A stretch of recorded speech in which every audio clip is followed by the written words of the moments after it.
survivors, and welcome to First Aid Spray, a Resident Evil podcast by fans for fans. This is episode 35, and in this special episode we go back to that big spooky house where it all began as we cover the 1996 original Resident Evil's 25th anniversary. My name is Syniac, you can just call me Sy, and joining me on the panel this week, you may be dreaming of a port of the classic RE titles to modern systems, or maybe even a Spencer Mansion game in the RE engine. Really, all that he wants is Resident XCOM. It's Fire Button Steve Valance. True. This is true, actually, yeah. That's why I said it. Narrow and close to the vacant flat, you'll find him wandering about a secure place. From Steamforged Games, it's Sherwin Matthews. I've never found a way out of the vacant flat. And we'll be safe here with our expert on bitey things that jump from the shadows. Oh, sadly, that's the xenomorph kind, not the POW kind. All the same, it's Moist Owlet, aka James. Hey guys. This episode of First Aid Spray, like all others, was recorded live on our Discord server. Enter our little world of survival horror now to hear the show early and unedited, as well as join our wonderful community to keep up to date with all of the latest news. You can find a link to the server, as well as all of our social media profiles, at our website, faspraypod.com. You can also help the show by checking out our merch or by supporting us on Patreon for as little as $1 a month, with various tiers, each with their own perks. Head over to patreon.com/faspraypod for a full list and the chance to create bonus First Aid Spray content. First Aid Spray. You're really becoming a problem for me. So, first things first with the housekeeping. Thank you to our latest Patreon supporter. Thank you to Adam Matthews for your support, and thank you to everyone for their continued patronage. Being served up on the Patreon side of things this time is the Silent Hill 2 episode that is available for a little bit longer for Patreons, but will be coming to public soon, as our Dawn of the Dead Film Club special also has done now, is now out publicly. As always, these episodes come out for a month for our Patreon supporters, our Tyrant Backer level Patreon supporters, which means they'll get to hear us talk about Heavy Rain a month before everyone else, which won a recent poll, and also Legend of Zelda Majora's Mask, which won a recent poll. So there's some really interesting topics coming up. They also got to hear, now that's what I call survival horror, Resident Evil 1996, the sort of 45-minute podcast that Sherwin and I did talking about the music of the original Resident Evil. That is now out publicly, but all future episodes of that show will be Patreon exclusive for a month, and then they will come to YouTube for everybody. No plans to put them on the podcast feed yet. That may come at some point, but if you want to listen to the highly praised episode of us talking about Resident Evil music, do go check that out over on our YouTube. And speaking of which, our most recent editorial video is 5 loose plot threads from the Resident Evil series, which was one that I've been working away on for a little while, talking about, fairly self-explanatory stuff that hasn't quite been resolved yet. So that's quite a fun one as well. That, I think, is everything that's been going on behind the scenes and out into the world. So let's move on to the larger portion of the news, the Biohazard news. Steve, take it away.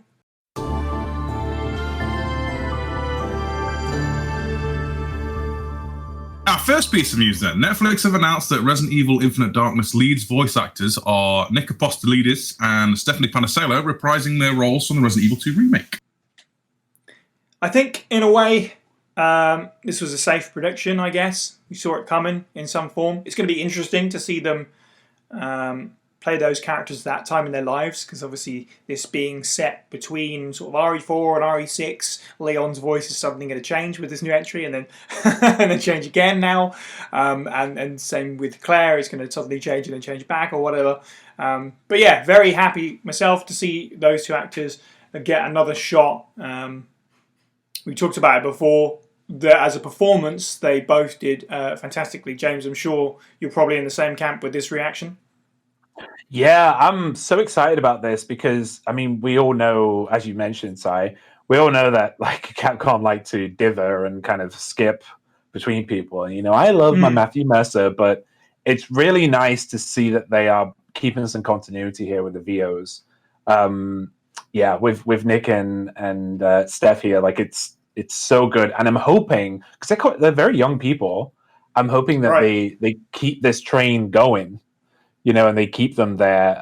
They'll create their own legacy with this. I feel, and they deserve it because they do fantastic jobs. Yeah, absolutely. I could see that. Luckily for them, in a way, they're part of sort of like this new wave of hype around the series. Resident Evil 2 was a huge success, so they are going to be recognised as those characters. And as you say, they've got a long career ahead of them, so I could very easily see them playing these characters for a decade plus. Who knows? Depends what happens with the series, of course. But yeah, good stuff indeed. Steve, what do you think? Happy? Excited? As everybody else, I'm glad they've got a second crack at bat. They've interacted with the community a lot and obviously seen probably a lot of feedback from fans and Capcom alike. So if there's anything they can change to maybe mitigate a few of the, should we say, more ornery parts of the fandom, that might be nice. I mean, I was fine with them in the first place, but I know some people get a bit about their portrayal, so it will be nice to see how they go and how they evolve. Yeah, I think I've said before, but in case of not, I think any issues that I might have had with Remake 2, Claire, really just sort of comes down to parts of the script. I think as a performance, Steph did really well, so I'm excited to see her portray. Both of these characters are different by this point. Leon will be interesting to see what kind of personality they give him, because his personality sort of flips a little bit around from sort of stupid joke making action hero guy and moody dude TM. But with Claire at this point, she's making a big jump from RE2 into sort of the beginning of Terra Save and stuff like that. So I'm very excited. Sherwin, your reaction to this? I'm not sure we've had you sort of talk about Infinite Darkness at all. So are you interested in the show as well? Yeah, it'd be kind of fun. I mean, I always keep an open mind with that sort of stuff. But just for a note on the voice actors, I think what's come up over the course of last year and this year has been a really awesome groundswell of kind of interest in the voice actors. Like I've not seen this in Resident Evil ever before. Well, to the point where you have streams, like regular streams from Nicole, who was Jill in RE3, for example, playing various different games from the series. Where I mean, you can really even like properly geek out. I think there's one video somewhere floating around on YouTube of kind of literally like the voice actors for Marvin, Jill, Chris. Sorry, not Chris. Marvin, Jill, Claire, Leon, everybody playing Among Us, for example. Yes. Yeah. Which is cool. DC Douglas as well. Yeah, exactly. There's just such a massive, awesome kind of groundswell, and it's really interesting because it's adding extra dimensions to these games, and it's adding extra stuff to the community, which is just really positive. Yeah, it doesn't matter what it is. Like people are really just buying into it. It just feels it's much more welcoming. It just feels nice. So yeah, I it's cool. It's good that those guys are going to get another chance to sort of, build those characters up and sort of have provide a bit of continuity.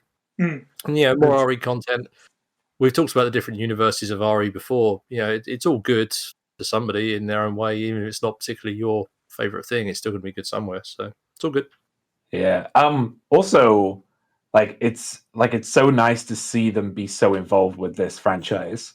Like you were saying that show, and it's so nice, and I really do recommend watching these folks on doing their streams. I just recently have been watching, just a short shout out, I've been recently watching a lot of Christopher Michael Watson, who plays Marvin, and he's just finished. He's never played the remake before, and he's just finished it, and it was so fascinating because he was actually storytelling you through the game. Sorry, diverting a little bit there, but just he's a fantastic person and streamer as well. So definitely go check them out. Yeah, I definitely. Really cool. Sorry, I was just going to say, just to echo that, Nicole Tompkins, who's Jill from RE3, is another one, but do really turn down the speaker volume because she screams a lot, and it will destroy your speakers. If you're wearing headphones, you'll just die. So that's kind of funny. So bear that in mind. That's kind of funny. I heard on her most recent stream, she actually put some software on her machine to sort of dampen it. It was that bad because people were complaining. Bless her. So, yeah, that's great. If you go from, I was just thinking, because I've been to Nicole's, not in the same night, but I was just thinking, if you go from Christopher's, who's like this really smooth talking person, right? Very quiet, right? To then Nicole, it's like such a juxtaposition. You'd probably have to mess around with the volume button.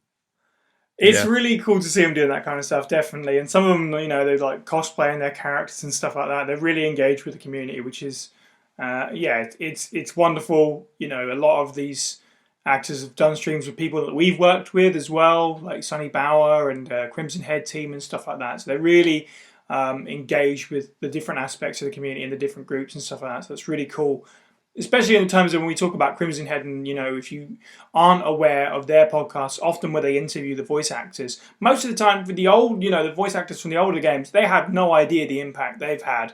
You know, back then Resident Evil wasn't the huge mammoth series that it is still today. Whereas these, you know, crop of voice actors grew up playing the games or being video game fans and more being involved with the industry. So it's a really cool sea change, as you said. Everything now is very different to how it was. So yeah, hopefully Capcom sees that and pushes ahead with that, because of that engagement's really good. They also Netflix also dropped a synopsis, which I'm quickly going to read for the show as well, just to sort of set it up. We don't have any release window really. They said this year sometime. No idea when exactly. I'm sure we'll get a full trailer with a release date at some point. But so the synopsis is: in 2006, there were traces of improper access to secret presidential files found in the White House's network. American federal agent Leon S. Kennedy is among the group invited to the White House to investigate this incident. But when the lights suddenly go out, Leon and the SWAT team are forced to take down a horde of mysterious zombies. Meanwhile, TerraSafe staff member Claire Redfield encounters a mysterious image drawn by a youth in a country she visited while providing support to refugees. Haunted by this drawing, which appears to be of a victim of viral infection, Claire starts her own investigation. The next morning, Claire visits the White House to request the construction of a welfare facility. There she has a chance reunion with Leon and uses the opportunity to show him the boy's drawing. Leon seems to realise some sort of connection between the zombie outbreak at the White House and the strange drawing, but he tells Claire that there is no relation and leaves. In time, these two zombie outbreaks in distant countries lead to events that shake the nation to its very core. Quite interesting. We've got a clearer idea of when it takes place with 2006, so it sets it exactly a year after Degeneration. So Claire and Leon just seem to keep bumping into each other, I guess, every year at this stage. But yeah, it's going to be nice to see early TerraSafe stuff and Leon working with the presidency and all that. You know, it seems like it's going to fit snugly into the canon. Steve, what do you think of the setup? Honestly, I'm fine with it. I'm kind of gutted that it's not present day, so to speak. I would have rather it had been set around Village just to keep the hype in the current lore, but I'm fine with stuff in the back. The only downside is, you know, that Leon and Claire, whatever's going to happen, are going to make it, which, obviously I don't want to see him die, don't get me wrong, but it'd be nice to know that there's that potential threat, you know, that something dramatic could happen in Infinite Darkness that shakes the canon to its core. All being said, it looks fancy. I'm down to clown. It looks good. Yeah, that's the only problem with Intercourse, I suppose, is that you know that it's not going to cause any major ripples necessarily, or at least not until much later. Like Darkseid did, I guess. But yeah, it does look good. And yeah, James, what do you think of the setup there? I really like it. I mean, they keep it just vague enough. They keep it so vague that you can't really discuss much. But the thing I'm most excited about, if they do touch on it, because it is a TV series, so like I feel like they need to, right, is some origins of Leon, how he got from RE2 to where he is now. I know we got some of that in Degeneration, but I want to see Nick's kind of representation of that, and the script's representation of that, and I want to, and of course Claire as well. But this is kind of the beginning of a new arc for Claire, isn't it? Yeah, definitely. This will be because really, in terms of her appearances, we go to Code Veronica, big jump to Degeneration, big jump to Revelations 2. So, I mean, it's only just after Degeneration, but there's some important like details that you can really nestle in there. Yeah, like it would be really cool to get like, you know, it doesn't need to be much, maybe like 5 minutes of, you know, what Leon went through to get where he is now to be. Mhm. I mean, I didn't do that arc. It says new arc for Claire. I see what you did there. I did do that. Sorry, accidental. But yeah, I mean, yeah. If they just do like 5 to 7 minutes of just pre-roll of like how Leon got there, because I mean, to jump from a rookie cop. I mean, I know that experience was him becoming a veteran, but still, that's one experience, and it really shook him. I want to know like the training process he went through, who he went through to get where he is now.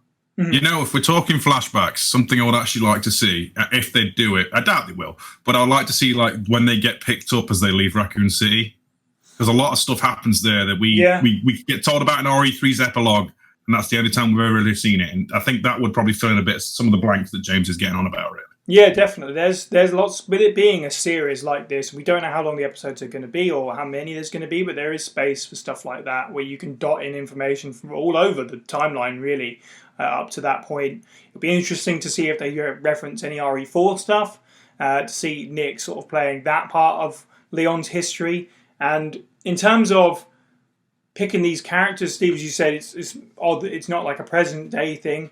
I think it is just basically to do something with Leon and Claire, who aren't affiliated with Village, but they obviously will be a part of the live action film, which is coming out this year. So it is almost going to be like, you know, go see the film and then watch the show a couple months later or whatever and see what happened to these characters, you know, 8 years later. In terms of like what's going to happen next, right? Because we've got Chris and Ethan and Mia, and then we've got Leon and, you know, and Claire, and then beforehand we had the remake of Jill that came first out of this kind of short little stint. Does this mean we're going to get, which we all want, does this mean we're going to get like a series or a film about Jill or a game about Jill? I think it could happen. So many people are clamoring for more Jill appearances, especially after Remake 3, and it's sorely needed. So it could happen. People are shouting about it. Capcom are listening. So our second bit of news, Resident Evil Village's file size has finally been revealed. I don't know if this was like, I don't know if it's still out there or it's been taken down, but basically it was listed on the Microsoft Store. According to, I'm just reading, there's many articles about this, but I'm specifically reading from Shack News, who say that it will be 15 gigabytes of space when buying the regular version of the game. This rockets to 25 gigabytes when purchasing the complete bundle. I don't exactly know what that means, because surely that doesn't. I mean, RE-verse comes with the regular version of the game too. It comes in as standard, so I don't know why there's an extra 10 gigabytes for the special edition, which I guess just comes with like a keychain and stuff like that. I don't know why it's an extra 10. You see, it is because the graphical detail on these extra items are like just as big something as next level. Yeah, like a single pixel is like 10 gigs of hard drive space. That's the VR component. Yeah, the extra 10 gig is the merchant turns into the actual wagon. Excellent. And then on top of that, RE-verse is going to be about 15 gigabytes. It's also being said, we don't talk too much about leaks, but this is not particularly like a big spoiler, I'd say. But according to a leak, the PS5 file size is going to be about 27 or 28 gigabytes. Although we don't know if that includes RE-verse's 15 as well or not. So it's pretty good, actually. You know, Capcom in general, especially with Resident Evil, I find are really good at keeping their file sizes down. Obviously, we don't know if there's going to be a day one patch and how big that's going to be. But generally speaking, RE games don't take up a whole lot of system space, I find. Consistently, I mean, RE7, like the closest parallel, that's only, 15 or so gig in itself, and then you throw in the DLC for another 15. It's not too bad at all. Yeah, so it's on course for what you should expect. I imagine there's got to be some placeholder stuff in play here, though. I mean, like an extra 10 gigs for the special edition. That doesn't seem, yeah. Yeah, I'm going to throw a citation needed on this Shack News website, just saying. Yeah, Shack, sort it out. Called out. That is 375 times bigger than Resident Evil Gaiden. having just quickly done the math in the background of the file size of Resident Evil Gaiden versus what you're talking about there. You can fit 375 Resident Evil Gaidens into Resident Evil Village. That's a great, prank to pull on someone, I'm sure. I just think it's very important. I'm pretty sure even Capcom don't even know that. This is literally breaking news. Breaking news. But that's what we're giving you this fine weekend / Monday, depending when you're listening to it. And on that note, let's go way back in time, 25 years. It's our 35th episode, believe it or not, so we are going to celebrate the 25th anniversary of Resident Evil. And now, reading the file scrapbook from Resident Evil 1996, Amy, stylized as ATVTY. Raccoon Times, May 27, 1998. Animal attack, woman mutilated. May 20, around 10 p.m., a 20-year-old woman's body was found by a passerby in the left bank of Marble River in the Cedar District of Raccoon City. Raccoon police assume it to be a grizzly or other animal's doing because there are teeth marks along her mutilated arms and left foot that show considerable power. Since she was wearing a hiking boot on her remaining foot, it has been determined that she was attacked in the Arklay Mountains and fell into the river. They are hurrying to identify this woman. Raccoon Weekly, June 16, 1998. Monsters in the Arklay Mountains? Some people claim they've seen monsters in the Arklay Mountains. The monsters are supposedly about the same size as large dogs, and usually run in a pack as wolves do. This may sound like a group of ordinary wild dogs, but these monsters are surprisingly fierce and hard to hurt. They say these dogs won't bother you unless you wake them, so you smart readers should stay out of the Arklay Mountains for the time being. But if you're looking for adventure, check it out. You want to try? Raccoon Times, July 9, 1998. Mystery on Arklay Mountains. Mountain road blocked. Due to successive disasters in the Arklay Mountains, the city authorities have decided to block the road leading to the foothills. At the same time, Raccoon police intend to begin the search for lost people with the help of STAR's team members. They expect great difficulty because of the vast size of the Arklay Mountains and the primeval forest that covers most of the area. Also, people are still reporting sightings of grotesque monsters in the mountains. So, if you're listening to this episode on the day of release, it is now Resident Evil's 25th birthday. Happy birthday, Chris, Jill, Spencer Mansion, Hunters, Zombies. Maybe not Zombies, they sort of predate Resident Evil a little bit. But, that original experience, PlayStation 1, the franchise is now a quarter of a century old. We have talked about Resident Evil 1 a little bit, on and off, on the podcast. On the original episode, obviously, we talked about the history of the series in general, and we open with our first experiences, but I think we've all done that with this game at this stage. We did talk about the DES port as well in Season 1, Deadly Silence. That's probably going to come up as well, as it often does with First Aid Spray. We can't leave that port alone. But we haven't ever actually just specifically sat down and talked about what makes the original Resident Evil so good, whether or not it's completely stood the test of time, what hasn't.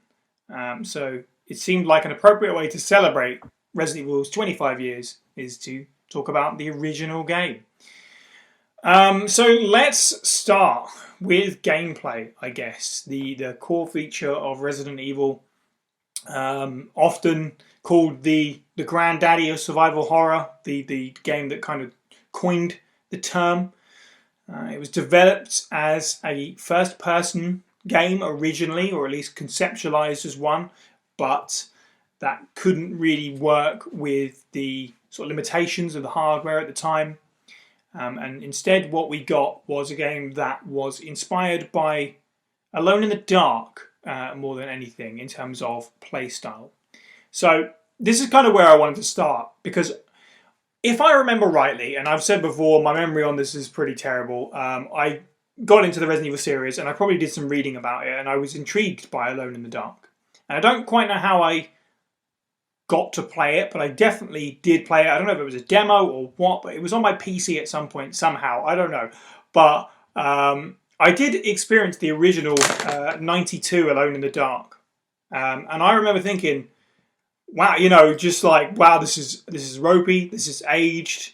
But it was really interesting to look at a game that kind of inspired it. And it made me wonder, when Resident Evil released, was there Alone in the Dark fans that were like, oh, this is just a rip-off of what we already have? It's looked back as like revolutionary Resident Evil. But when you see that original Alone in the Dark, you can definitely see where some of the ideas came from. Sherwin, did you ever play the original Alone in the Dark? Yeah.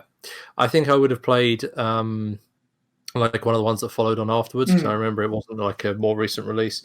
But I can say Resident Evil definitely felt like a really massive release at the time. I don't remember anybody around then going, okay, so this is a knockoff or this is a copycat of Alone in the Dark. That wasn't anything that anyone really discussed. Now, I can't speak as to that because I don't know the original Alone in the Dark. I mean, it might well be that Resident Evil took a lot of the components that are in that and then kind of pushed them so far, so much further down the track that it kind of was almost indistinguishable. But who knows? Steve, I know you've got experience with the series, as you kind of just alluded to there. Did you ever play the original Alone in the Dark? I've got a funny story actually. This is a grim one in a way. I didn't play Alone in the Dark ahead of time. I played it after the original Resident Evil. Right. When I was a wee lad, I got to rent Alone in the Dark 2 from my local rental shop. A rental shop, kids, is like a Blockbuster. They're dead now. Rest in peace. And when I was taking it back to return it, I got mugged. And therefore, the rental shop tried to charge me to replace the copy, having had a young child been mugged and had it stolen. To be fair, I do remember vaguely, like, there's always some cluster of, like, some fan base somewhere saying, oh, you ripped off what I did. Right. But it's like Wolfenstein to Doom, isn't it? One mug looks similar. Yeah. But doesn't necessarily mean it's going to make a massive dent. And I think it's a case of the concept may have been there in Alone in the Dark, but it was still in its infancy. And while some would argue it wasn't perfectly honed in the original Resident Evil, it's leaps and bounds. There are some really good aesthetic shots. And, because obviously what's they call it? Dutch angles? They're the isometric angles they use. Some really good, general art and design, but the visuals themselves are very rough. Mm-hmm. But I do believe it's one of the earliest instances of voxels. They're square pixels, basically. I'm incorrect in that statement, but something like that. But generally, it was just seen as this is the game that came before, and we're going to play the new hotness because sod this old and busted crap. Yeah, I mean that's how I sort of remember coming into it, to be honest. But just being very, very curious about the chatter about it took sort of inspiration from this. James, did you have any experience with the earlier Alone in the Dark games at all? No, the only games back then in the late 90s, the only games that I played that were similar were Silent Hill in 99 and Parasite Eve. Right. For some reason I just didn't touch Resident Evil, and I think it's because of the because I was a spooky boy and I didn't want to be scared, even though at that point I'd watched all the Aliens. Yeah, it's weird how it works, isn't it? Yeah, and I was like, but I don't want to touch Resident Evil because I'm in the game. Whereas, whereas in Silent Hill, I didn't know what was going on. Right? I remember the this is not Silent Hill podcast, but I remember the radio going off, and I was like, nope, okay, no, turning that, putting that back. Nope, don't want to touch that. And Parasite Eve was the same when I got to the hotel, but. Yeah, I didn't have any experience with Alone in the Dark. I used to see it on the shelves a lot, though. Do you like how I said we're going to talk about Resident Evil 1 and I just immediately went off on this tangent? So, basically, I was, as I said, I did play it at one point earlier. in my Resident Evil fandom, just as a curious thing. And I had much the same reaction that I did this week when I sort of just investigated on YouTube. It looked a little bit better than it did in my mind, to be honest, but it's still, it's hugely dated. But you can definitely see where Mikami got some of the ideas from. And it is very much just like looking at it and going, right, this doesn't work, and this is where you tighten the screws in such and such a way. The comparison between that and 92, the original Alone in the Dark, and 4 years later, Resident Evil 6, it makes Resident Evil look like a Ferrari. The game it runs like a damn dream compared to this really janky, very awkward Alone in the Dark game, which obviously is true for the remake of Resident Evil as well. That's probably a chat for another day, but only 6 years before it was remade. It just showed how quickly the industry was changing at the time. And Resident Evil 1 was part of that. It was like this was a brand new way to play a game and a brand new way to experience a story, which we'll get to definitely. But let's talk about the gameplay, the fixed camera angles, the tank controls, James's favourite, and the time that it was released in. It was very much of its time, and yet it was breaking new ground all at once. Steve, how do you feel about, and this is a bit of a big question, how do you feel about the gameplay of Resident Evil? How do you answer this without being like completely strangled by nostalgia? Right. This is a difficult question. I imagine this whole episode is going to be like that, so don't worry about it too much. I truthfully, generally, have no qualms, no issues with it. But then again, I am built in. It's been 25 years of ingrained. If any issues I did have since been sandpapered off the edges.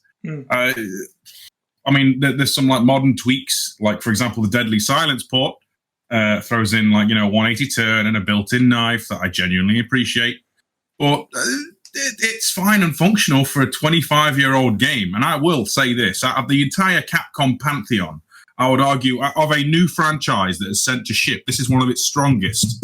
Because, if you play Street Fighter 1, that falls into a category of, get the bleep ready, Si, into the category of how the did this get a sequel? Mega Man 1, no one talks about Mega Man 1. They talk about Mega Man 2. Dino Crisis? Okay, maybe. I don't know. This is a loose analogy, but generally speaking, as a strong first outing for a new Capcom IP, the controls are weird. They're anachronistic, but I can't say that they didn't click rapidly, because, the 3D kind of motion to games at the time was very tank-based anyway, like Mech Warrior and stuff like that. I think Virtua On was a thing. I'm trying to remember at the time, but tank controls were very much the norm. And even my pro gamer brother, who's not really a pro gamer but swore he was at the time in 1996, handled it pretty well. I don't know. I think it's just a case of it's been built in. And I'm meandering now. I apologise. No, you actually brought me to a brilliant thing that I wanted to bring up, and I wasn't sure when the best time to do it, but we'll get there. But before we do that, I just wanted to point out, you're exactly right. If you played this upon release and you're already a gamer, chances are you can have very little issue with the way that it controls. It was kind of a bit normal-ish. It was definitely not out of nowhere to have tank controls. It wasn't unheard of at any means. You've got to think as well, we're going from 2D into 3D early days. So everything in 2D is very sort of locked to very particular directions. And 3D started off that way as well, which was okay because everyone was comfortable with it. You jump into, way too fluid motion too quick, people are probably going to be put off by that. What I will say is, if you're not a gamer necessarily, you might find it okay. So with our RE4 podcast, I asked our Patreon supporters for their memories, their loves and dislikes about this game from the server, and I got some absolute bangers. This is one of my favourite ones, definitely, and I didn't quite know sure when to bring it up, but it's the perfect time. And Nick Swain, one of our longest listeners, said that In 1996, he was turning 18, and he'd never had a games console before in his life, and he had little to no interest in them. He got his first serious girlfriend and job, but his younger brother had his friend over for a sleepover one night, and they were about 9 or 10, and the younger brother or the friend had brought the PlayStation and RE1 with them, and they played it to about 9 or 10 p.m. And my mum was getting annoyed because they were screaming and scared because they were playing it. The infamous dog through the window jump scare was the one that made my mum send me in to see what was going on. I didn't believe that it was a kid's game. I didn't believe a kid's game could be so scary. So they hid under the duvet whilst I played it. I was blown away. I had no idea games could have stories, characters, jump scares, etc. Next thing I know, they're asleep and it's 3 a.m. I get to the next Friday, collect my wages, go and buy a PlayStation and the game. I played it to completion and loved it. I had been introduced to the world of gaming and survival horror. So, you know, an example there of someone who wasn't even really a gamer, and that's what sold it. And that's the other thing, again, we'll get there, was story with this game. Was just a neat package of absolutely everything. The gameplay was astounding at the time, and the story was something else completely. I'm going to start rambling now. So Sherwin, please, how do you feel about the gameplay of RE1 at the time? Now, does it stand up? I love the way that you're like, I'm rambling, so let's give it to the guy who's obviously It's clearly your going turn. to be It's your completely turn. and totally blind. Who's going to be blindsided more than everybody by nostalgia. I think that. Oh yes, I definitely understand exactly where you're coming from. It's an extremely valid point about the tank controls. Honestly, knowing the games around it at the time, think of Tomb Raider, think of Alone in the Dark, think of MGS, Silent Hill, suppose. Metal Gear, any of this stuff. Resident Evil, the obviously OG Resident Evil we're talking about, felt much more responsive, much more intuitive than all of those games. Play the original Silent Hill, which came out after Resident Evil, and then try and play Resident Evil, and it just feels like you're running through mud. Yes. It is something where, for all the tank controls may not necessarily in today's generation of gamers feel the most intuitive thing, I don't know I've ever picked up a game system and felt such an immediate sense of intuitiveness is the word I'm going to use again, but it's just an intuitive system. You just pick it up and it just rolls. The interface is perfect. You do feel like you have absolute control over your character, and that means you do a weird thing where you turn on the spot like a tank, or you run into a wall because you can't steer properly. I mean, that's a user issue in terms of running into the wall versus what the character is doing. But the point is that it's something where Resident Evil has always felt something where you never find yourself in the situation where you're going, I don't know how to touch the buttons. Like what button is shoot again, or what what button is click on the is pick up the item, whatever else. The interface is really, really sensible. So I think from that perspective, I don't think there's anything you could really say too much about the controls.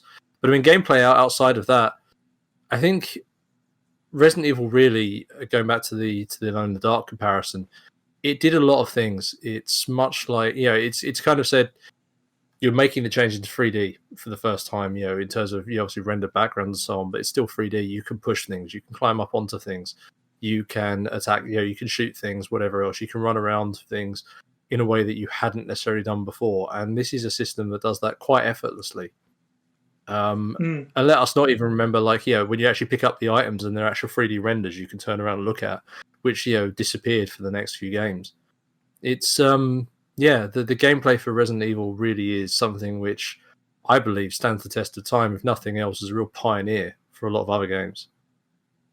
Yeah, 100%. I mean, it's like the great thing about this show is you guys will say something. I'm like, man, I didn't even think about that. Like, just a pure example of just pushing stuff around. It's not a button push. You literally just walk into it and then you're pushing the statues and stuff like that. Just keeping it as simple and understandable as possible. Aiming is done by the shoulder button.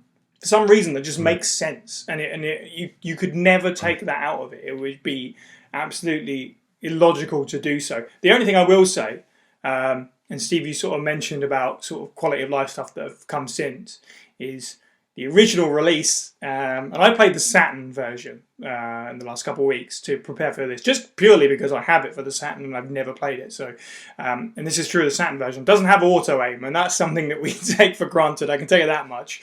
Those hunters are a hell of a lot scary when you can't auto aim them, but nonetheless, James. So you came to the series obviously much later than most of us, as most people will know. Your experience with RE1, your first experience was watching it, Steve play it as part of a Let's Play.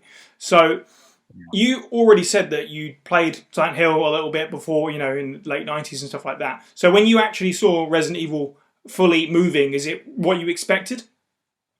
Yeah, I mean, I've spoken about this before about Steve's wall surfing that he does. Yeah.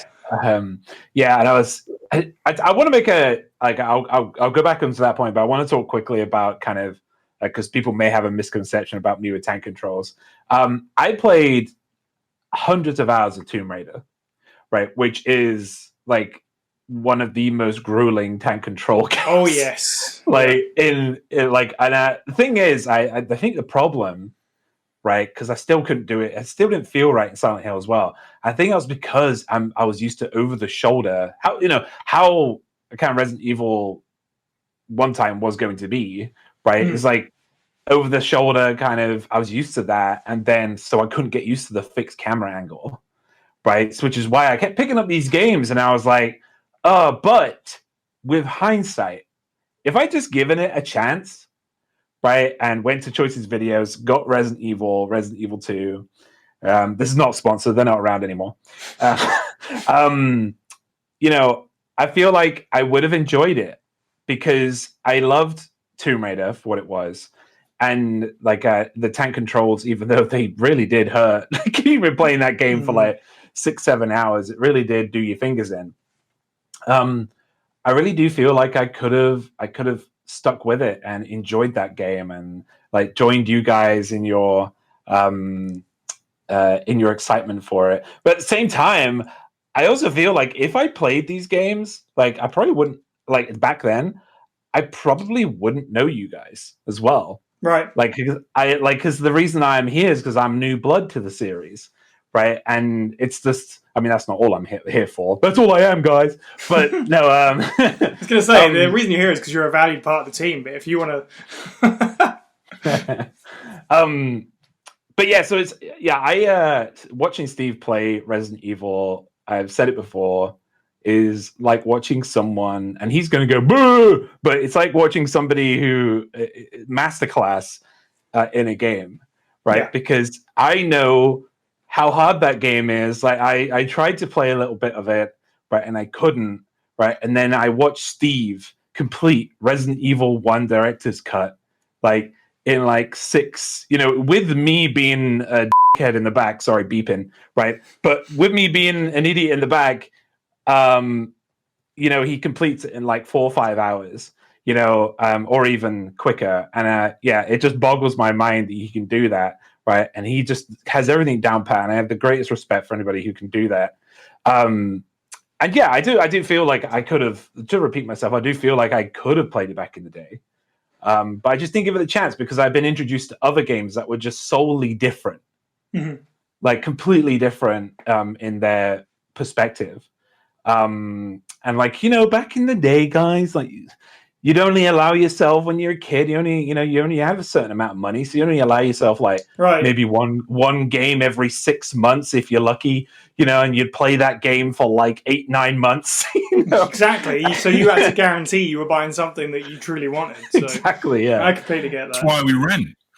Exactly. I rented a lot. I rented a lot back then.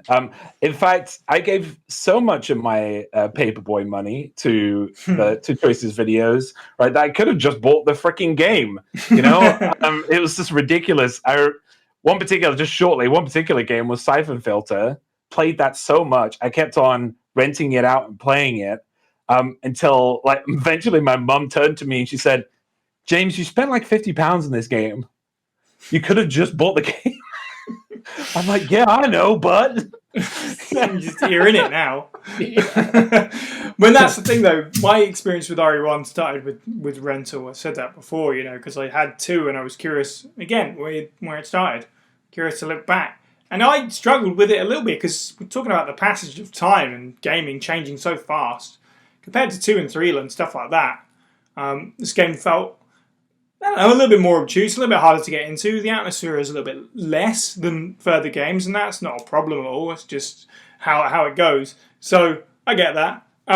In terms of running it over and over again until you know it every inside and out, that's part of the appeal, of course. But I've got some fantastic stories.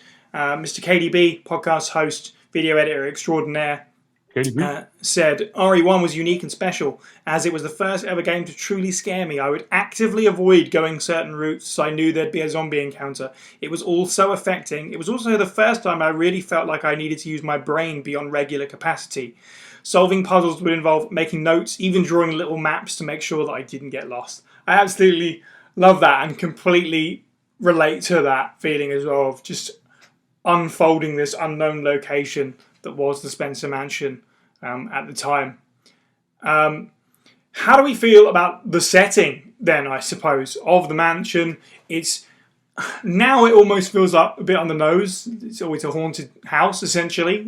You boil it right down to its purest form. But to me, it seems like the most logical place to start a horror story. That what else could you have done? And it gives them so much space to explore other avenues and get bigger and bigger from there. Sherwin, what was your reaction to the mansion? How do you feel about the mansion today? I was pretty excited when I first saw it because that's when I realised the whole game wasn't going to be in black and white. Which is pretty cool. It's confusing. No, but in all seriousness, no, I do you know, Resident Evil, the original Resident Evil is really something special in the sense that even though it doesn't have that, if you think about pretty much RE2 onwards, you have this tremendous use of lighting that goes on. When you're running through, you are dying from oasis of light to oasis of light. If you're in the dark areas, you feel scared. You know, could be something waiting for you in there. Like everything is built around kind of organic lighting, and you have kind of when you have later games in the series, flickering lights or stuff that isn't static. You have these ideas of kind of camera angles sort of inform things and so on. There's always subtle tells and these subtle nods that kind of play on your conscience, on your conscious sort of unconscious thoughts about how danger is perceived or whatever else. RE1 doesn't really have that down whatsoever. It's very much kind of this is it. Everywhere is extremely well lit. Everywhere is bright and so on. There are a few places where there's sort of lighting, which kind of fits. But even despite that fact, it still has this incredibly eerie sense to it. It still has this sense of whether you're in a huge open room and there's nothing else going on and you feel slightly discomforted because, again, you're in a big open space and that somehow feels quite overwhelming. Whether you're in tight corridors and you're running around and it feels sort of urgent that way. Whether you're just, it's just an eerie background, whether it's kind of bleak if you're sort of downstairs in the labs or whatever. The whole thing has its definite theme and style to it. And in a time when games didn't have that much thought put into their backgrounds and so on, it really does jump out. In terms of like the cliche of like an old sort of horror movie sort of mansion or whatever, I think the big thing about it is that at the time, when Resident Evil really landed, zombies were that thing you didn't touch. They weren't really anything anyone talked about because zombies at that point were kind of this sort of sticky, hooky thing that came out of like the 80s, the 70s and 80s, kind of really bad Italian movies. Because that's kind of just what they were. Resident Evil is part of the reason why we all talk about zombies being cool or zombies being overused or whatever. It was the thing that took zombies and went, actually, these can be things that exist on the map. And it really carried on and sort of ran with that. So at the time, it wasn't as cliche as what you think it is now. Sure, yeah, that makes sense. Yeah. So it's and it obviously weaved in this narrative of what of almost like what happened to the Stars team and so on into that as well. So yeah, fair point, definitely. In terms of the visuals, it's funny because referencing Alone in the Dark again, I didn't really anticipate this to keep happening, but I can look at it and say this is quite interesting, but at the time when I played it the first time and now, it's kind of the question is, can this really be considered scary at this point, and how could this be considered scary? Even it was difficult to imagine upon release this could be considered scary. RE1 compared to later entries, obviously you see the bright green pea soup walls and stuff like that. It's, as you say, it's very brightly lit. But in isolation, not comparing it to anything, I still think it's got plenty of atmosphere in its location. Steve, how do you feel about the Spencer Mansion? Is it too much of a on the nose and a bit of a cheat to just say it's an iconic landmark now? I think we all know that part. Mm-hmm. I genuinely think it's one of my favorite video game locations because it's almost like a constantly expanding Zelda dungeon with an element of almost open worldness you don't get in many Resident Evil games afterwards. The way you can actually build a mental map. Even once you beat the game a few times, you build a mental map of that mansion. You can zig and zag around it. But right. Your first time for it, you're having to probe different corners and figure a path. And yeah, it's like Sherwin says, it may be overly well lit. They may have like the best light bulbs in the business. What with them being unattended for God knows how many months, But it's creepy, but intricately well designed.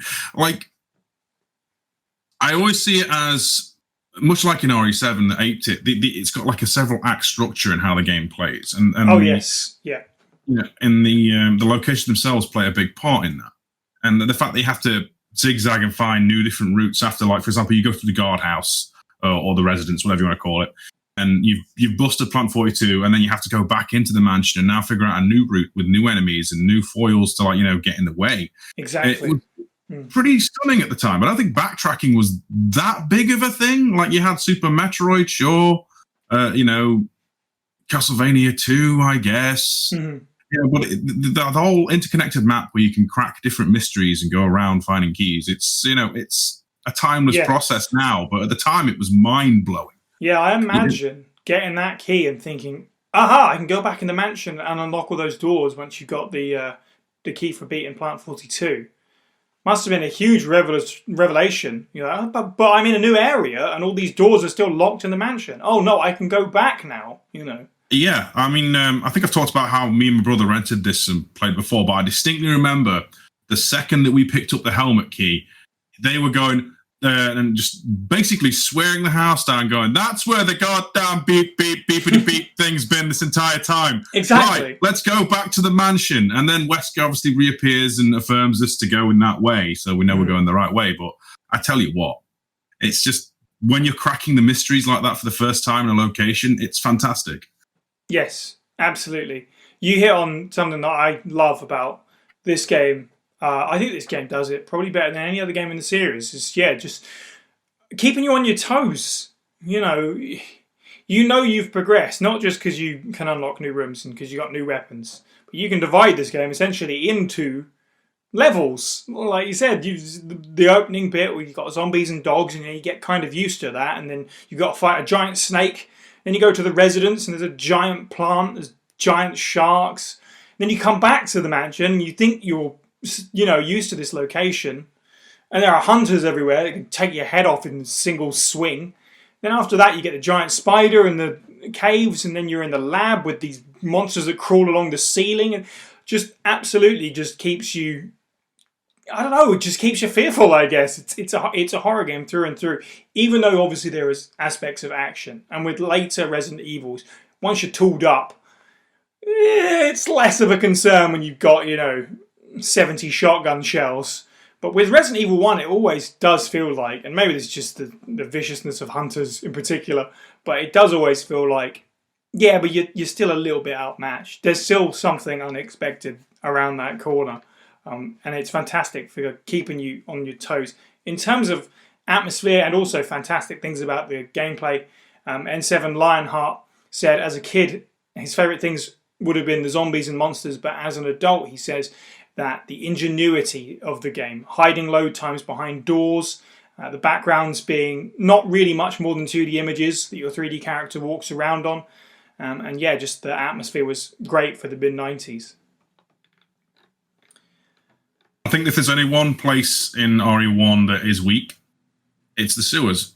really. Even the gardens are like Sure. pretty interesting to say how small they are. But I think the only thing that feels somewhat generic is, and this is credit to the game, really. Like, you know, the areas with concrete stone labs are more compelling than the underground moss green caves with the toad men and the giant boulders. That feels like almost your arbitrary sewer level. That's out of all the locations in the game, the only one that I think, if you know, heaven forbid, you know, I know somewhere Stars Tyrant is shaking his hand at the sky, but if we do get a remake of RE1, the sewers need another revision. I think even in the remakes take. Maybe that's just my bias against sewers, though. I mean, that's fair. Sewer levels are pretty rubbish. But, I mean, maybe they were aware of that. As I said, I played the Saturn version, and the big change there is that those caves get their own individual, unique enemy. It is essentially just a reskinned hunter. The tick. They make new sound effects. That was quite interesting. I felt very threatened just because it was unknown to me. Don't they one of the cruelest kill animations as well? Like they pop your heart out and then take your head off. Yes, exactly. I was going to say they have at least one unique animation which I experienced firsthand the first time I came across one. Didn't even know it was coming. They'll basically stab you through, and then while you can't move, slice your head off. It's brutal. It's and brilliant. And also, I don't know if this is a thing with hunters. I don't know if you guys can confirm this or not. I don't know if you can see blood on their claws or anything after they've swiped at you. But with these tick things, they've got like essentially serrated arms. They look like Scyther from Pokemon, basically. And if one of them swipes at you with a particular limb, that limb goes red on the creature where it's got your blood on it, which I thought that's pretty cool, actually. So what I'm essentially saying is if we do get another remake of this game, bring back ticks. Make them canon. Why not? Hashtag bring back ticks. I'm going to say there probably is an element of like texture remapping because, for example, when you fire a flame grenade at a zombie, it fully remaps to being charcoal black or true. acid goes green. Cool. So I'd imagine if they hit you, no, it's probably a similar trigger. There is. I confirm that. Fair enough. Cool. There is on hunters when they hit you. Okay, wasn't sure, but with the ticks, it's much more obvious because there's a lot more there in terms of claw/arm blade or whatever it is. James, to round it out, what do you think of the mansion? I love the mansion. I think it's telling of games of that time. We'll talk about it more about it later, but the atmosphere that Resident Evil managed to put down, even in brightly lit, corridors and stuff. And it was because of that fixed camera angle. It was because you were like locked into this particular POV, but it wasn't so immersion breaking by that you were completely taken out of the game. It was good enough. And yeah, like watching even like a game that came out all that 25 years ago, when I was watching Steve, those times it really got me, like many times. Like I think like the most memorable, well, I mean there's many, but I think the crows like got me really, really good out on the boardwalk or the balcony or whatever it was. Was it with Forrest? Yeah. Forrest? Yeah. It really got me. And the dogs as well. God, why are dogs so hard in computer games? Like that's so, and they're so scary as well because they're so fast. And I also, because obviously I didn't play it back then, I just want to draw it towards other kind of games that I played back then that had a similar feel because of what they brought to the table. And if you guys, I don't know if you guys have played, I'm going to bring Tomb Raider up again because Tomb Raider, you wouldn't think is a horror game, but when you first saw that T-Rex, oh yeah, right, that like your screen shook because you had no way going out, right? It's kind of similar to Resident Evil. You get to a point and you couldn't go back out, like you had to face this thing. You go down a slope, you'd have to, like, there's this huge area, all you'd see like about 50, 60 feet ahead of you is a blackness, and it's kind of like the fixed camera angle. It's fixing your eyes on this point, and your camera shakes and shakes, and you hit a boom, boom, boom, and then the music starts up, and it's like very similar to Resident Evil, and then this freaking T-Rex head comes out of that blackness and starts to chase after you, and you're like, what? I meant to fight this thing with 2 pistols? Yeah. Then, like, Resident Evil is the same thing. Every time there's a big kind of upgrade, it's like, oh crap! And play it the first time. Most often you're probably going to die to a hunter, or you're going to die to Yawn. or whatever, and it's that experience, and it's those memories you can tell like to and feel them with other people. Because got that T-Rex is still, that T-Rex scene still sits with me now. Yes, as well as like kind of the scenes through playing, watching Steve play the game. Even in 2017, 2018, Steve, I think we played it. Like I was 2 million years ago. I was still very, very, very, very spooked because of how well they use atmosphere in that game. That's great, actually, because I was going to ask about how you felt about the atmosphere as to come into it much later than we did. I mean, there were clearly some things I couldn't take seriously. Of course. Right. And there was like, I remember the first time you see a dog, like I remember Steve, because bless him, he knows I love to be spooked. So like there was a bit right at the beginning where the Cerberus kind of jumps at the door and you have to lock it, and then you're locked in. Yes, There's that kind of thing. You can't go back out there. You're gonna have to fight your way out. When I first seen that, I was like, that looks a little bit silly on upscale and like without of course.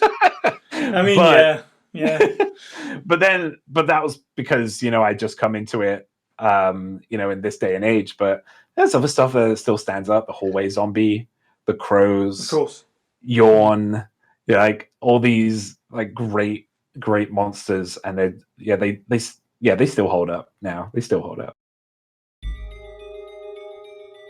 And now, reading the file Plant 42 report from Resident Evil 1996, Eastern Lions, who you can find at eastlions.boomla.net. 4 days have passed since the accident, and the plant at Point 42 is growing amazingly fast. It has been affected by the T-virus differently than other plants have been, and shows unique shape in addition to its size. Looking at the way it behaves, it is now difficult to determine what kind of plant it was originally. There are 2 ways in which Plant 42 gathers nutrition. The first is through its root that reaches into the basement. Immediately after the accident, a scientist went mad and broke the water tank in the basement. Now the basement is filled with water. It is easily imaginable that some chemical elements were blended in the water, and promotes the incredibly fast growth of Plant 42. Another part of Plant 42 from the basement grows through the duct and hangs down, like so many bulbs from the ceiling of the first floor. Many vines come out of those bulbs, and they are the second resource for its nutrition. Once sensing movement, Plant 42 shoots its vines around the prey and holds it. Then it starts sucking up blood, using the suckers located at the back of its vine. It also has some intelligence. It blocks the door by twining its vines around it, especially when it captures prey or is sleeping. Several staff members have already fallen victim to this. May 21st, 1998. Henry Sarton.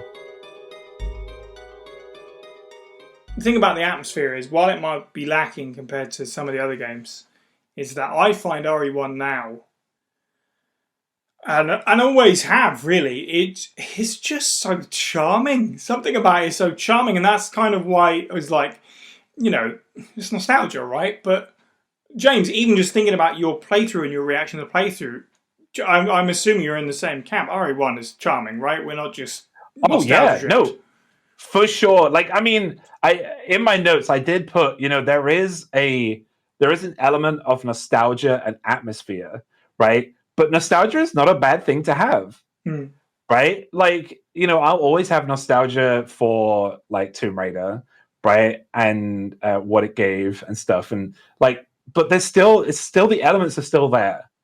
For someone who's completely new to the series like I am, I came into the game and I was still spooked. I was still interested. Why was this happening? What is going on here? Okay, so there's zombies, and we've all heard of zombies after Resident Evil, and it's a very, it's been done a lot of times.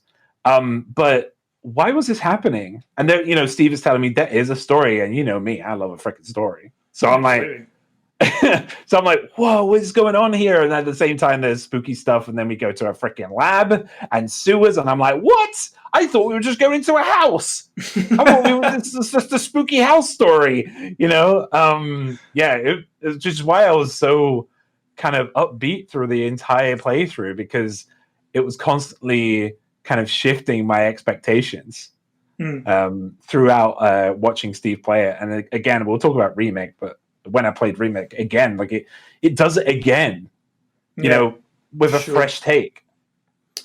Dimitri, one of our Patreons, said, in terms of my memories with the original RE, my first real experience with the game was through Let's Plays and walkthroughs in the early days of YouTube. Back then I was just a growing boy, so I had quite a fear of zombies and the like, but alongside Left 4 Dead and Call of Duty World War Nazi Zombies, this helped turn that fear into a fascination. We're talking about visuals a bit now, as I say, and the charm of it. So Sherwin, how charming is RE1? It's incredibly endearing, and you're not going to get anything other than an insane amount of nostalgia from me on this one. I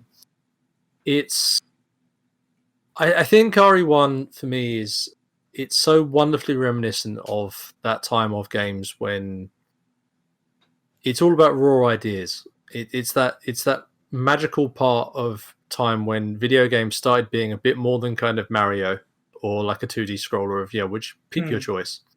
And started to feel a little bit more like you were actually starting to enter into its own world, its own kind of biome or its own sphere or whatever else. Resident Evil felt like you were actually running around a mansion. Yeah, if you think of other kind of games, and I'll stick with Capcom for the sake of doing it. Think about playing something like, I don't know, Final Fight or Mario or whatever else. You feel like you're a character walking around on a backdrop. Resident Evil, by comparison, you're actually in a world. You're interacting with that world. You're pushing stuff. You're picking things up. You're looking at them. It feels very self-contained. It feels like you're basically taking a step in.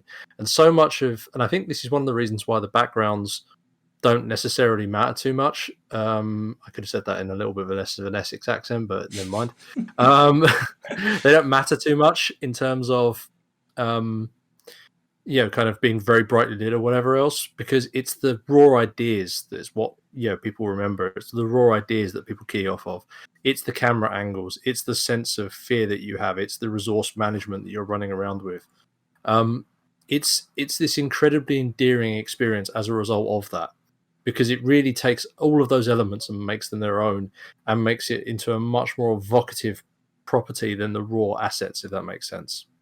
And I think that's why why Resident Evil is something which has such an incredible legacy. That's why this game is the one that 100% all of us, every single one of the people listening to this podcast, everybody on this podcast will say, I guarantee would say, I would rather play a Resident Evil remake than I would play Resident Evil 1.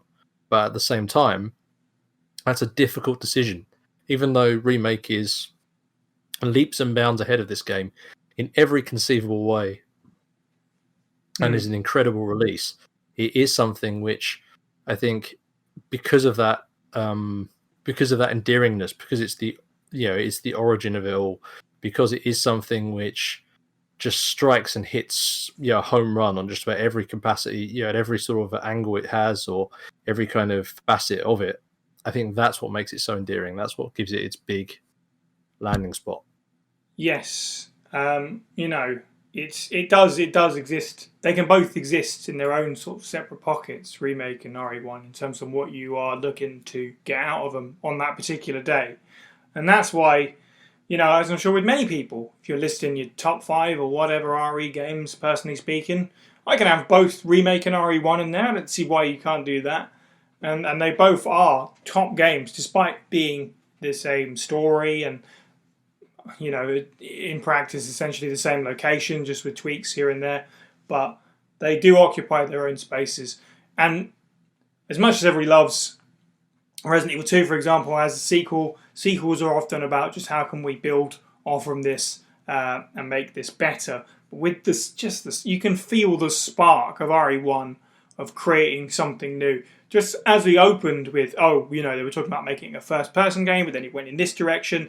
We've seen the concept art for the characters that didn't make it, and the ideas that didn't make it into the game.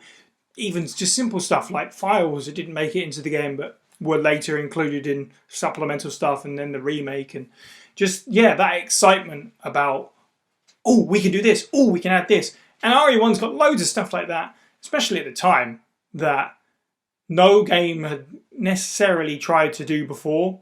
Like the live action cutscenes to open it up and close the game out. Just again, just stand on their own in the sense that not many other games were trying it, continued to try it. RE never really went back to it. Choji Akamichi in the server said the biggest thing that he enjoys is the live action sequences, in particular the endings. The actors are able to portray really well that the characters are completely haunted by the events of the previous night. Which is nice to hear, because you can quite easily poke fun at stuff like the opening, the live action stuff. But it is, and he wasn't the only person as well to say that he doesn't necessarily understand the hate for him, basically, that there is something to get from that, even if it is just something like charm. Speaking of which, Steve, it's your turn. How charming is RE1?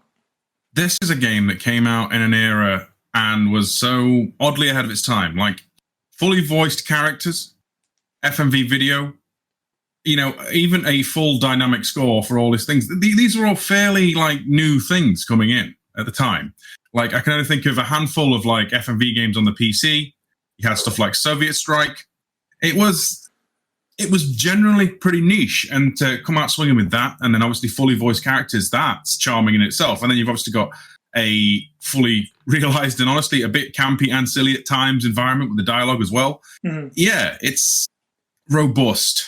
It's strange how it can walk that line between the absurd and the serious. Like, it's a game where I can find moments to laugh, and then still have like even knee-jerk terror now from like Hunters. Yeah. So it's an odd mix, really. Yeah. Yeah, you read reviews from the time and it says similar things where it's like, even then they were like, yeah, the voiceover is a bit hokey and kind of silly, but it's also still a really scary game. That's what people were saying in '96, so why not now? Yeah, I mean, voiceover until then, like, it was pretty much the same. It was, you know, people not necessarily, like, you know, given the best voice direction in the first place. So, I mean, we've seen how that can get with this, like, should we say, tighter vocal reading with the remake and stuff. So the script was mostly intact. Obviously, they change a few things around. There's no, like, for example, direct quotes of Jill Sandwich. It's now you would fit nicely into a sandwich, but it was breaking new ground.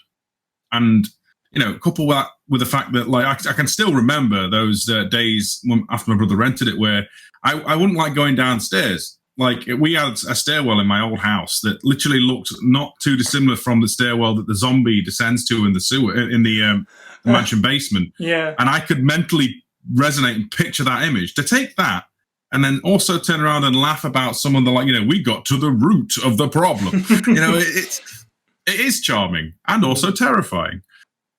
Yeah, I mean, I feel love like that. I'm meandering around a point, but no, I love that, because you're right. Like, if you look at that experience and think, oh, that gives you the chill, because it reminds you of that zombie coming down the stairs. But I can say now, for everybody listening, this game is the reason why sometimes you'll look at stairs where you're walking down them and you'll picture yourself in a Resident Evil game. So everyone's done it. This game is the reason why I always walk 2 steps up every single set of stairs I've ever walked up since '96. Every single set of stairs I take 2 at a time. Exactly. A side note: just don't you dare forget Crazy Ivan. Oh yeah, or those magnificent FMVs you're talking about. I mean, Command and Conquer. You know, right. it's my baby. But you know, space anyway. But yeah, so let's talk about the voiceover while we're here, talking about charm, talking about aesthetic and stuff like that. I'm sure we can all pick out particular favourite lines and why you think that came to be. In my particular playthrough this time around, not necessarily to talk about the lines, but this was just an example of one of the little things this game does that you don't really notice, because it just does them and you're like, yeah, that fits. But in the stone sort of corridor, right at the end of the game, before you go up the lift to face the tyrant for the last time, you're in this big echoing stone chamber. So all the voice lines have an echo to them, which seems like the done thing, but very easily someone could have just not thought about that. But it's just stuff like that that brings so much, and there's lots of that in the audio department of the game in general. James, how do you feel about the voice acting at this point? We're all in Team Charm, so. Yeah, like I agree. Like Luigi just said, it was the voice acting before voice acting became cool. Like I mean, they were just like kind of grabbing people and saying, "Hey, do this," and these people have that did these voices, other than kind of like Joe White, etc. That a lot of them has just kind of gone away, and like that's really really sad, I think. But at the same time, it's also like it's kind of letting in opening the gate for new talent and stuff. But the voice acting is like to today's age, like to today's standard, is not top notch. But again, it has that charm. Like my favorite line in this entire game is it's Richard, right? Who gets bitten by the snake. Yeah. And he's like, ouch. It's just it's so funny. But at the same time, it's so charming, and the game is cheesy, and it's just like it makes sense for that. Exactly, Nick. Yeah, Nick's repeating what I say. But yeah, it's I love all the characters. Jill, I think if I was going to choose my least favorite character in terms of voice acting, and I know not many people are going to like this, but I think Jill, because it felt a little bit flat for me, whereas everybody else had a little bit more zest. Right. But but at the same time, I still love Jill. She had some cool lines, right? But then, I mean, Barry is awesome. Of course, Rebecca, right, is just my queen, so she can't do any wrong. And like Chris as well with his cheesy lines. I love all the lines in this film, but my favorite line is Richard after he gets bitten by Yorn. Ouch. Ouch. It goes to show that even just little things like that are so quotable. It's just one word. Yeah, it's just one word. Exactly. Everyone loves Barry's oh my god, and stuff like that. Well, I was going to say this question could have been more succinct if we'd said, "Hi everybody, what is your favourite Barry moment and why?" All right, I've already said mine before, but I'll say it again. My favourite is after the Plant 42 fight, to be honest. Where he just seems to just keep cutting himself off. It just I've never understand it, but I'll repeat it every time I play through the game. I can't believe what the hell is this place anyway, and all that. Just incredible. What the hell? Yeah, bless you, Barry. Sherwin, your thoughts on the voiceover then? So my favourite Barry moment has to be very early on, which is a dining room. I love that line. There's something about it where he just walks in and feels the need to announce it to everybody. No concept of stealth whatsoever. Walks into a big, huge room. It's like, a dining room. Everyone's like, how does that help us, Barry? how does that help us in any way, shape, or form? And then obviously it's verbal storytelling. It's that's the point, obviously, where he decides he then wants to start licking people's blood and stuff. That's right. Yeah. The voice acting is challenging, to say the least. It is something where it suffers from a real lack of sophistication, which just obviously was at the time because we didn't have that. And, in terms of the actual script and so on, I very much imagine that someone, took the original Japanese script, just translated it directly, and then gave it to a bunch of actors with zero level of localization or anything. And I imagine, and from what I've read, most of these actors are people that are like, "Hey, you look like you could do the job. Let's just take you to a forest in the middle of nowhere and film for one night," kind of thing. Mm-hmm. So I'm not sure they necessarily had the most talented bunch of people. No offense to anybody involved, but had the most talented bunch of people, or people in the position to say, "Hey, how about we mix around these lines a little bit and make it sound a bit cooler?" So, but that said, I mean, my only real, I don't notice it. It never bothered me when I first played it. It was never something where I kind of got dragged out of the immersion of the entire game, because to be quite honest, I just completely and totally fallen in love with it. So literally, it could have had the clowns making the farting noises in the basement, and I wouldn't have cared. But I will say, for outsiders, it's really jarring, and I think that's where a lot of the reputation comes from, because people who never played that game way back in the day, I remember for the SFG sculpting team, I played them the intro from the hall for Jill's intro, and one of the guys was like, "Right, but this isn't the actual audio. I'm like, no, it really is. It's that where they're just kind of too busy laughing at it because it's so ridiculous. But yeah, I don't really have any issue with it. It's worth pointing out, as much as we joke at, laugh at it, and as much as we all kind of do it, so much of the nostalgia built into it is built around the voice acting. Oh yes, and so many of the classic lines in the actual series, Master of Unlocking, Jill Sandwich, I have this, and so on. That stuff actually has endured beyond into other games. 100%. This is stuff which, and as much as you might say there's, well, to use your words, there's some absolute bangers in there. Even though there is a lot of stuff which you'd rather forget about. I'll stay here and look at the soldiers area or whatever, that sort of stuff. Lots of really funky stuff. But yeah, it's interesting. Yeah, we'll talk about legacy at the end, but I think some of this game's legacy is obviously just the voice acting. There are lots of people who have never played this game, of all ages, but especially sort of younger gamers now, that if they're curious about RE1, probably not going to play it, but what they will experience if they ask someone about it or they look it up is compilations of some of the best lines. And that's exactly what you're saying about how those things have endured, perhaps more than anything else. Not just in the series, but just sort of part and parcel with gaming history. Steve, what's your favourite Barry moment? Oh, wow. I mean... Part of me thinks to just tick the box, someone's got to mention Jill Sandwich, but I have two. I'm greedy. So, one is oh, I'm all right. I think I'll go get some fresh air and be eaten by a monster. But I also have a soft spot for, it's a weapon. It's really powerful, especially against living things, to which, obviously, first-time player eyeing up his magnum. And then he gives you ammo for a gun you may not have yet. Right. Cheers, Buzzer. Yeah. Tar. Right. That's the inventory. You filled up your bucket. Yeah, I don't think he understands what the word weapon is, but go on. No! Oh, man.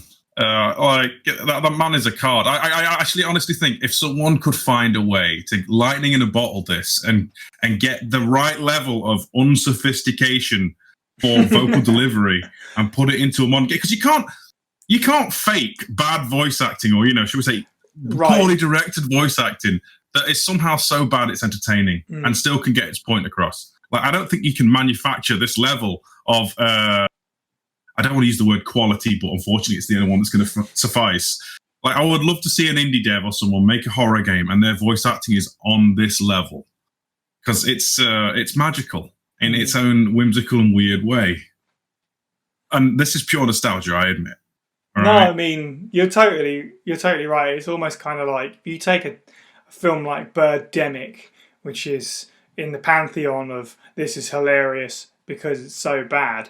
They made a sequel. I only have to assume they kind of just tried to make it a little bit bad. And that's the difference. Whereas this is just, it is what it is. Yeah. Lightning in a bottle. The weird thing, right, is that at least a few of these voice actors you still see crop up now and again. Well, in the era, for example, Richter Belmont is the same voice actor for Chris, and the announcer for Soul Blade, and I believe Cervantes is Barry's voice actor. So, I would like to go through that era of gaming just that little bit more and just try and find more of these snippets of modest vocal direction. The only other games that come to mind for this kind of quality is like House of the Dead. That's what I thought of. Yeah, Goldman is on an entirely different planet to anyone on the Resident Evil cast. My God, I could watch that man talk nonsense for days. Getting sidetracked here, but RE1's voice acting is really good. Barry, love him. All of them, fantastic. Jill, you're here too. Yeah, stood right in front of you, but. While we're talking about sound, let's talk about music. Sherwin, I'm going to throw to you first. Just we can keep this somewhat more brief because we talked about the music for 45 minutes already, you and I. So if people want to hear your particular highlights of the soundtrack, they can go and check that out on our YouTube. Now that's what I call survival horror. But if you could sum up the soundtrack for RE1, please do go ahead. Groundbreaking. Yes, I think that if you need, that's fair. Enough. If you want a more succinct way of it, this is the era where, due to the capabilities of systems, in terms of what machines could do at the time, in terms of how graphics of locations looked, in terms of how character sprites looked, and everything else, they weren't quite there yet to be super immersive. Mm-hmm. But at the same time, you started having, because you're on discs or whatever else, you started having larger amounts of storage to actually put on more expansive music than plinkety plink plunk plink. And at that point, this is the golden era, for my mind, of video game soundtracks. If you think about music from the start of the PlayStation until you kind of got to, I don't know, sort of halfway or so through the PlayStation 2, when you started getting graphics to the point where people started looking at those as the focal point more than some other stuff. This is really the sweet spot for it. You're right, I will gush on and on and on about the soundtrack, so I'm not going to, but I will just say the Resident Evil soundtrack, to my mind, is groundbreaking and not even just genre defining, kind of era defining, to be honest. It's that big. Excellent. What I will say is, not to spoil it or any particular entries in the list, but having played the game once more following our discussion, it really made me appreciate the tracks that I didn't before. All the classics that you think of still shine, but even the ones that I just didn't pay too much attention to have got a bit of extra life to them. I touched on it earlier. The reason why the game works so well, and it worked so well back in the day, is because of the music and how well they use the sounds in the game. If you played that game on mute, the game wouldn't be half of what it is. That's how important audio is, right? To like it's important to games anyway, but to a horror game, so important. That game, just like I was talking about Tomb Raider earlier, it uses music to prepare you as well for something that's coming up. So I can't tell you what my favorite is. Because I have a really bad memory for music, guys. But I do appreciate music and I do appreciate audio, and like everything in that game sounds good. Like for the time as well. Like Sharon hit on earlier on, the restrictions that you had. Like nowadays it's like, yeah, we still have restrictions, right? But sometimes game developers go a little bit too over the top when it comes to stuff, and they make the file sizes way too freaking big because they didn't optimize well enough. And back in the day, if anyone remembers a little space game called Elite, it was in a 1 megabyte file, like it was on a floppy disk. Like 1 megabyte they had to make that game into, right? And it was a full space game. Right, so I really appreciate game development and like how much they can fit in, and that's why you have these like low poly FMVs and low poly like kind of figures, and the music isn't like the high quality that you hear nowadays, because it's all they could put into these games, but it still sounds freaking good, and that's why it's amazing. It's great. I love what they've done with the audio. I can't really say much more, to be honest. So the soundtrack, I'm a big fan. Like the later games, like pretty much all of them, fall into somewhat more trappings of cinematic bombast, and this one's a lot more, I want to say, horror focused. Like every area has its own uniquely unsettling vibe. I think I've said before how Narrow and Close still makes me very uncomfortable, despite the fact when it plays that track, not really much is a threat in the area. You've got like a handful of zombies. It's nothing. But that tune has a foreboding illness to it that always gets under my skin. And of course, it was replaced with the iconic farts in a basement in the DualShock version, which, lest we forget, is a fantastic masterstroke in how not to do audio. But this is a game that's like got so many iconic tunes that even now, like you still get the save room theme was called back to in, I believe it was like Lost in Nightmares and other stuff like that. You'll get the odd like little bits, and rightfully so. I think the standout pieces are the main bits when you're like going into like an area for the first time, like the upper floor of the guardhouse, the second floor, which is like, I don't know the name of the tune, but the one. Yes, exactly. Yeah, you get what I'm saying. And then Concrete Bound in the lab. They are bangers. And you don't get that in the later games, really. Not in the same way. They're all a little bit more fancy. And due to its like low fineness and intricacies, it's or lack of intricacies, I should say. I think that's what makes it so strong. The only real downside is they didn't put Still Dawn on Deadly Silence, and therefore I'm still got a bugbear over it. And even that, even stuff that's cheesy and meant to be over the top and cheesy, like the cast theme, boo boo boo doo, it's bad. Yeah, I love it. I mean, this is coming from a person who at the time was like very hyped up on like Doom and Command and Conquer, so I was used to like da da da da da da da and big action things. So it's yeah. Do I have a nostalgia bias for this? Probably. Is that going to change the fact that everything I've said is true? No. Excellent. Well, you'll get no argument from me. So let's close out talking about the game specifically with the story, which we've mentioned a few times is a big part of this game. Big part of what made it different to stuff that came before. It was, one of those things that was happening in the industry, a stronger focus on story, setting, depth in that direction. Luigi from the server said, Resident Evil 1 will always be the game for me. I can't begin to tell you the great memories of my dad buying this game for me for my 6th birthday. Yes, I know. He would play the majority of the game and I would do the puzzles. I was hooked as I would sit there reading the inserts and the biographies of all the characters. And The Mutant Man also said, I wanted to know about Bravo Team. Who were they? How did they die? What would have happened if Joseph hadn't been taken out right away? These questions drove me to read the strategy guide front to back several times and eventually find A New Blood, which was one of the old school Resident Evil fan websites, which dominated my computer time for years and really thrust me into the fandom. In retrospect, it's crazy how easy it was to obsess over the Stars team, which is something that I also felt playing again recently, is the feeling that you get about, and this is kind of almost sort of like a nod to our Silent Hill 2 podcast, the characters that you can't help. Finding Richard and Forrest, Kenneth and Enrico in various states of dying or dead already.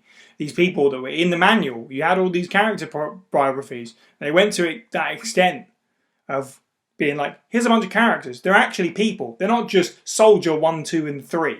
They're actually people with heights and weights and blood types, and one of them likes dancing and stuff like that.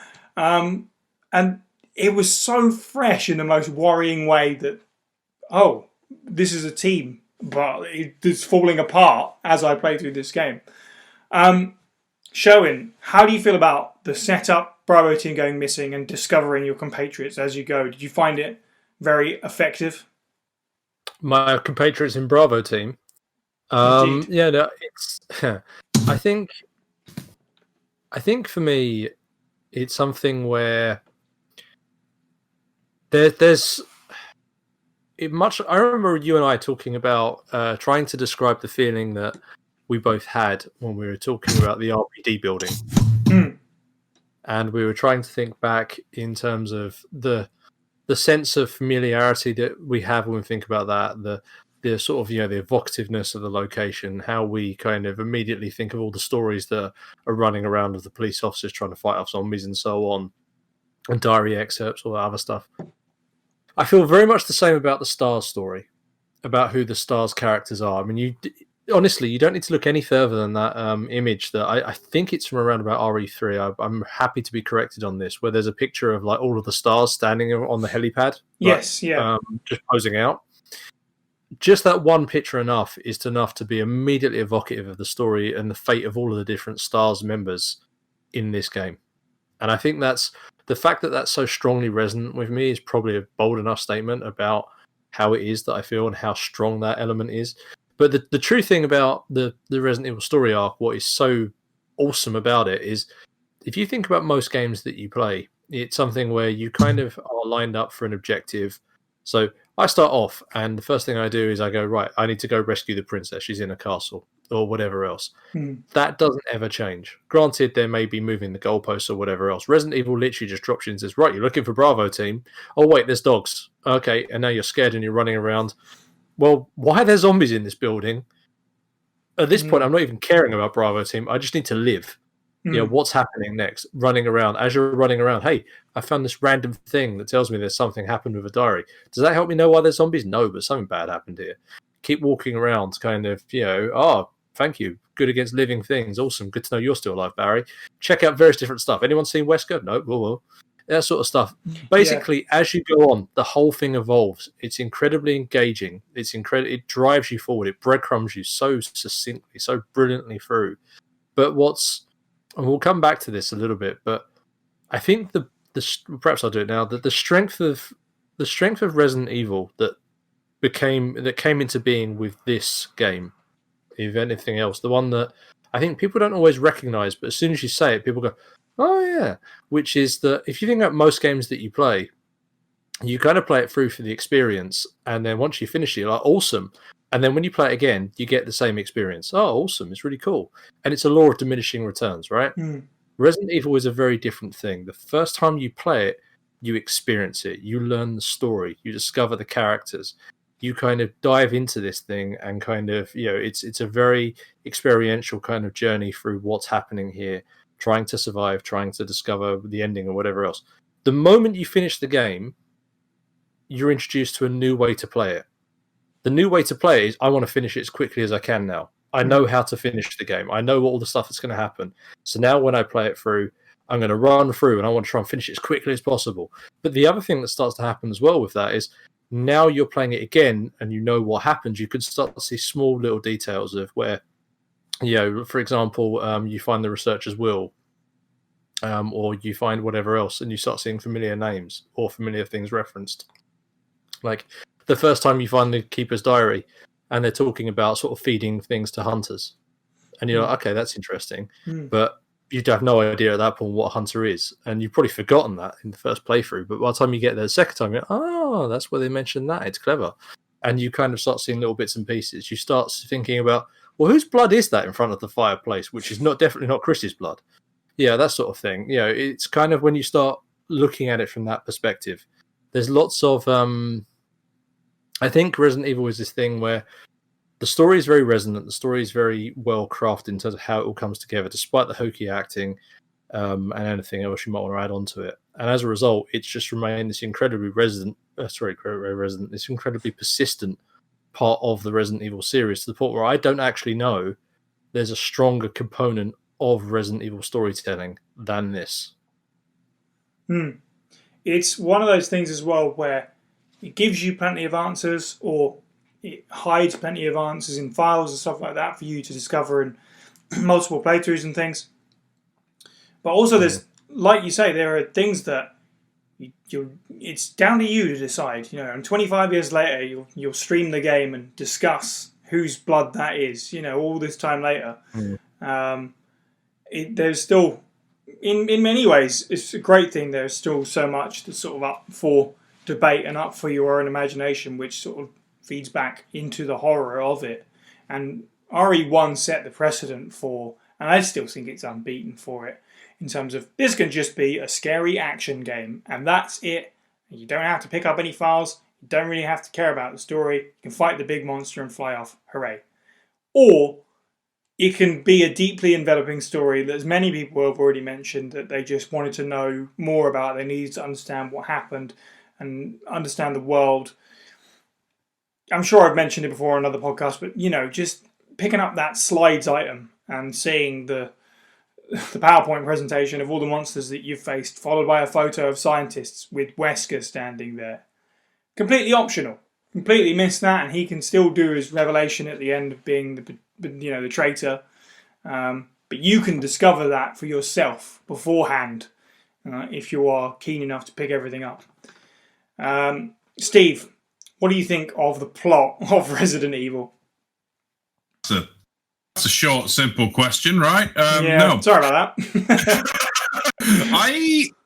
I have nothing but respect for it because it's one of the things this game has that a lot of the later games don't really as much is that element of conspiracy and not knowing what the hell's going on. Mm-hmm. Like you quite rightly pointed out, the files. And like you could blitz through this game and just shoot things and bugger off, but the files give you like information on what's actually happening. Like, you've been lured here to be basically thrown up against these things for battle data, and then screwed over by your boss, which you wouldn't think of straight away. Like I distinctly remember bits and pieces of our first playthrough. Like I've been trying to as much go mentally back and talk to brother about it. We thought it was all like some haunted house ghost stuff up until we got to the lab.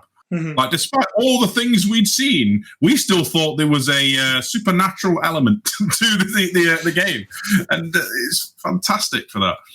But that, everyone mentions the Keeper's Diary, right. But for me, I think it's orders or the facts. The one where it talks about the general plan, the operation, and the fact that there is so much almost X-Files-esque stuff going on in the background. It's pretty unique. Like I don't recall many games at the time doing it.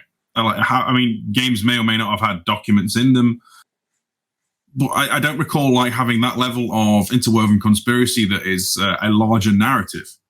And even then, you could like theoretically get the best ending with Chris first time, and it literally just says, you close this case completely. What a tough guy, and you think that's the end of it. Or you could completely botch it. Leave off in a helicopter at the end, the sole survivor of the incident, and Tyrant walks out into the mists. You don't know what the hell's going to be kicking off. That's right. Yeah, in sort of like separation from everything else, there's so many variables. And I think is it the only Resident Evil with like so many variations on the ending? I mean, right. There's like different routes you take in RE2 and RE3. Absolutely. But this one, you can dictate who lives and who dies. Yeah, that's what I definitely wanted to shout out. Some of these games have got multiple endings. RE3, I guess has 3 endings, I suppose, something like that. One of them have, some of the games have 1 or 2 different endings. Resident Evil 1 has 8 different endings. I would almost argue that had not been seen before. And I don't think it's really been repeated since, not in Resident Evil at least. 8 different endings, which is ridiculous. And it's just, again, at the time, who's to say what the correct ending was? And obviously we know none of them is actually the answer, as it turns out. But just like again, it feeds into that sort of speculation, your own head canon, talking about it with other people, replaying it to try and figure it out.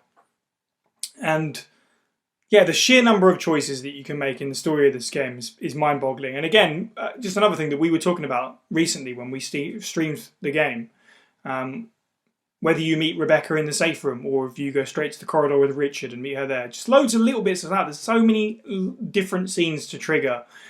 The way you can treat Barry and all the different scenes that plays out and stuff like that. There's absolutely loads of optionalness, and again that is part of the story, just how optional you want to make the story, because yeah, you can solve the case, and Capcom and the writers came up with this quite complex story for the time with a company and the guy you're working with who was working with them but is also working for himself and all this, and you don't need to even they don't give it to you like this is the story A to B. You can skip most of the story. They just go, we wrote the story, you have to work to piece it together, basically, I guess is what I'm trying to say. James, what do you think about the plot of RE1 25 years later? So I really appreciate the plot because it is, as a writer myself, it's just vague enough that you can build off anything off it. At the end, it, and they knew that. At the end, it says, oh, it's over for now, like you said earlier. Well, it's completely done. This is case closed. Ka-chink, it's done, right? But no, it's not. Like, why was this happening? Where was this going? What other monsters have they made? Yeah, like this was just, and then we learn further truths through the game series. Like it built those foundations, like in a really simple. It's a simple story, right? But it's a compelling story. And yeah, I mean, one of the I said it way earlier. Is like, oh, I thought this was just going to be a spooky house like game where we just go around the house and boo, it's a spooky zombie behind a wardrobe, but it wasn't. You go through the gardens, you go through the sewers, you go through the lab, you go through the guardhouse, right? You go through all these places. I wasn't expecting that at all. And it's like, this place is huge. And then there's all these names, right? And I love names. It's like you could put like anything to them. You know, I mean, I made a joke on another Discord a couple of days ago about I have over 158 player characters in Dungeons and Dragons, right, on D&D Beyond, right? I can't even show you all of them, right? And they've all got a story, and you can do whatever you like with a name, right? And there's all of these names in it, and I just want to know where they came from. And then through further, or even just as Sherwin said, further playing through the game, you get to learn about these people. And then in Remake, you get to learn a little bit more. And then through the series itself, you get to learn a little bit more. And there's some that have been kind of dropped from the wayside for now, right? But yeah, I love the vagueness of it. As a dungeon master, because I'm very vague anyway. I like to keep my stories vague so I can build off on those foundations until I can bring it to a conclusion. And Resident Evil, it's going to be a constant mainstay because it's just in that sweet spot of between supernatural and pseudoscience, right? You can do anything with it, just like fantasy. You know, you can do anything as long as you just loosely explain it. You know, you can, and as long as you have kind of your brain is, you know, you can actually accept that. You know, and they just kind of tie it up. There are some things that you know, need tying up, such as we were talking about Infinite Darkness earlier on with RE4 and kind of what happened to Leon and stuff. But you know, you can do that. It's there. You know, anyone can do that. You can make your own fanfic if you want. Exactly. You know, you can do anything with it, and you know what? They're all valid, right? And this game, Resident Evil, right, started that, and it should be applauded. Yeah, I think I just could quickly bolt onto that as well. This is, yes, to everything you said, but the other thing, as someone which you may or may not have necessarily picked up on, but as someone who played it way back in the day, this actually felt like, and I don't think I've ever really felt it since because of this game, but also I know I'd never felt it before. This actually felt like you were playing a movie. And that is because of the FMV, because of the voice acting. Like, you literally sat down and it felt like, wow, I'm actually playing a movie here. This is really cool. Like, that's the first time I think I've ever had that in a video game. It felt more than just a video game. It felt like you were, you know, effectively, again, it's an interactive movie experience. Because of the horror movie vibes, because of like the way the camera shots worked and everything else, like, you know, because of the FMV, because of the voice acting and everything else, it really did give you that feeling. And I think that in the same way that, you know, if you look at Metal Gear Solid is probably the closest one I can think of that did it outside of that. Yeah. And then obviously all the sequels to that, which felt like really boring movies. But the point is that yeah, you've kind of got that. That's what it did. And I think that works really, really well for this. Yeah, absolutely. And that is obviously what they're going for. The word cinematic is so overused, but this was the beginning of cinematic gaming, and Resident Evil was, again, with many things that it was doing, it was riding that wave of being something new and original. One thing that it did borrow back to Alone in the Dark was 2 playable characters. So quite a simple question for everyone. Do you have a preference on the player? Do you play as Chris more? Do you play as Jill more? Do you think it's kind of equal? Do you try and remember what you played as last time and then play the other one like I attempt to do? But then usually I just wind up playing the Jill path because, you know, Barry. And also because I just like her inventory space, personally. I'll play as Chris on, you know, Deadly Silence a little bit more because he, you know, the free knife, that's nice. Makes it a little bit easier to deal with. But I usually always just default back to Jill. Steve, any particular preference of the 2 campaigns? If I had to push the issue? You had to push the issue. It's harder for me to say in Remake, but in this one, generally Jill. Like, this is I'm not sure. I feel like I'm digging at moth-eaten memory, but I distinctly remember our first time playing as Chris was getting murdered by the first zombie because something. We only have a knife, and my brother's logic was, well, Jill has a gun in that cast bit. Let's give her a go. And that's when we I think it was just from there on bolted through as Jill. I love that logic. But again, I'm not sure how much of this is misremembering, but that distinctly, if I had to make a choice, I can only play RE1 one way, one more time for the rest of my life, I'd play it as a Jill campaign. I like that setup to the question. So in that case, Sherwin, you can play RE1 once more. Who do you play as? Barry. Good answer. It's literally that. I personally, I find Chris to be a really flat, underdeveloped, boring character. That's not going to earn me any friends. I just think Chris is just Captain Bland. Even when they get into the stage where he's punching boulders, he's just some chump running around. To be honest, just blindly doing stuff. Jill is a much more developed, much more engaging character. I really, and again, Barry. It's literally that simple. Can't really argue with that. That's fair. James, I get the feeling that you're going to go the other side for one particular similar reason. Oh, man.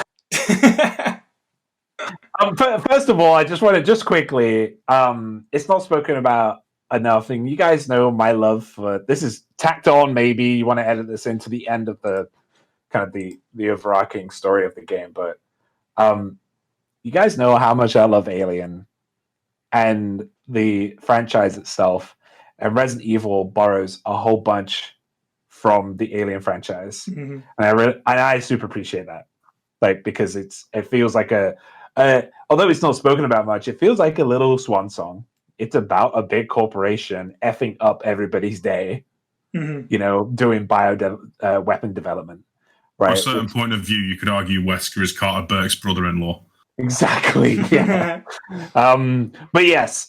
So fast forwarding. Oh man, I got a lot to say about these two. So Chris, I'm the same as you, Sherwin. You got an ally in me when it comes to Chris. I don't like him very much. As a character, he is very flat and he is very bland and he doesn't have much going on. And you can talk about his history until the cows go home, but he's a very just generic male character in a computer game. Jill, though, she actually, her backstory actually has some flavor there, right? Like she used to be a thief. That's only in the book necessarily. I mean, you could take that and run with it if you want. There's nothing that says that. Her B&E skills are never confirmed as to where she got them, I do believe. Right, exactly. I'll tell you what, here's an interesting point about Resident Evil. Resident Evil has now got to the stage with so many of the remakes and so many of the movies and so many of the original games and everything else. Resident Evil has now got to that point, the same as comic books, where there's just universes, right? Right. I mean, kind of. Like there's literally we all talk about what's going to happen to Leon or Claire or whatever. It's almost irrelevant. You can't base anything anymore on on what I know from X game, because they kind of exist within their own sub-series or whatever else. They're like a raw template that someone grabs and does anything. However, that said, Jill is interesting in all of those different universes. Chris is boring in every single one of those universes. Preach. No, I agree. Contra, playing it safe, generic male character, whereas for the time, Jill is unique. Not only in her design, she's not hyper-sexualized. She's just a lady in a beret with weird shoulder pads. I mean, even back then, Laura was heavily sexualized. Jill wasn't. Not until at least Resident Evil 3. Yeah, I was about to say, in Resident Evil 3, definitely was. But the point is that one's very on model for the era, and one's a lot more of a braver step forward. But to kind of come to a conclusion, even though I say that, there are certain things about Jill that, and it goes throughout the actual series. Even when we get up to RE5, there's certain things about Jill I just can't gel with, right? But I like Jill more as a character, right? I can get on with Jill Like, because I always think, if Jill was standing right next to me right now, I would get on more with Jill than I clearly would with Chris, for sure. Because Chris is just a brick. Mhm. He's just a blunt force, weapon that is just brought in like to punch boulders. But yeah, I would say Jill takes it for me. Nice. I mean, not even swayed by the promise of Rebecca on the Chris path. No, like, yeah, that's the thing. Like, I love Rebecca. I do love, like, in the book as well. Please go watch the book club because we talk about that a bunch. But yeah, I love Rebecca. I really do. But she could be in Jill's like side. And, That'd be pretty great. It wouldn't even change anything because Chris just comes in and goes, herder, and she's like, okay, listen here, baby, okay? This is how it's going to go. That's pretty much how it is. And it could just be transported and transferred over to Jill's for sure. Fair play to Chris, though. He does take getting tear gassed into pepper spray to the face like the most chill person I think anyone in any game or instance ever. Yeah. Whoa! What is it? Right, because it's Link's Africa. It's the 90s. There's no pepper spray. So we mentioned Deadly Silence, and we will always mention Deadly Silence. We love Deadly Silence. But is it, I mean, I know they already know the answer to this. Is it the best port? I already know the answer to this. But if you're going to replay RE1, where do you generally land with it? For me, I played the Saturn version recently just to do it because I hadn't done it. I think the only version I haven't played is the classic PC Windows version. If I'm going to boot up RE1, typically it's the original PlayStation, not the director's cut. Don't know why, I just always reach for the original. But given the choice between the two, we talked at length about Deadly Silence, so I don't necessarily need to say why exactly. If you want to know why, you can go and listen to that much older podcast. But Deadly Silence is still the premier way to play for me. Sherwin, what version do you usually reach for RE1? It's going to be Deadly Silence. Partially, honestly, on that one, it's convenience. Like my PlayStation is upstairs, not hooked up, whereas I can just grab my my old DS and then just play some Deadly Silence. But I think to be fair, Deadly Silence does enough in terms of mixing things around a little bit. It's got some unique puzzles and stuff that kind of breathes a crucial little bit of fresh air rather than playing through the old puzzles I've seen time and time again. Either that, or if I really want to go real OG kind of just for the authentic experience of this is how this thing was, I'm playing it then. Yes, yeah, So. That's fair. It's always nice to pull the old console out and slap it in, Well, it's just to get the definitive raw experience. Absolutely. Through, 100%. Yeah, that's why I do it. Steve, where do you usually reach to get your RE1 fixed? Traditionally, I would say it literally is a case of somewhere between whether I want to play it on the big screen with Director's Cut or just play Deadly Silence. But having recently acquired the PC version, I know a lot of people have modded that to hell and back to make it look a bit more, like use those HD Project upscales and things. I wouldn't mind giving that a try and seeing how it shakes out. If there's a version of the PC version that maybe borrows some of the mod cons from Deadly Silence, like, built-in knife and a 180 turn I'm probably not going to use, that would probably end up being my definitive. But in lieu of that being a mostly hypothetical version for me at the moment, I like big screen, so Director's Cut. As much as I love Deadly Silence, big screen. Yeah, I understand that completely. James, I don't know if you've played Deadly Silence, have you? No, I have not played Deadly Silence. I was going to say that in that case, that would probably be a thing that should happen. Yeah, is it on PC? Not legally, unfortunately. The thing of it is, we talked about this before. I just wanted to put it again on record. Capcom, if you're out there, put Deadly Silence on the GD Switch. It needs to happen. Okay. Sorry, go on. So what's different about Deadly Silence to the original? So there's... That's a big pile of fish. Yeah. Okay. It's got, some touchscreen puzzles. It's also got a microphone-related puzzle, which is awkward and weird. Sometimes when you enter a room, you get a first-person perspective, and you got to swipe your knife at some incoming enemies. So it's got some extra stuff just to sort of keep you on your toes. You can my also pri- blow puke back at zombies' faces when they puke it at you by breathing into the microphone. So I think it's been a little while since I played this. This reminds me of this. I've got a mental image. I think it's right. Do you do CPR with Richard at some point? Yes, you do. Right, there you go. Is that not selling it to you straight away? And When he's you got find Richard, a new you voice can give him actor. CPR to keep him alive. Yeah, do I get to kiss Richard? Yeah, basically, Yes. yeah. Oh man, I need to play this game.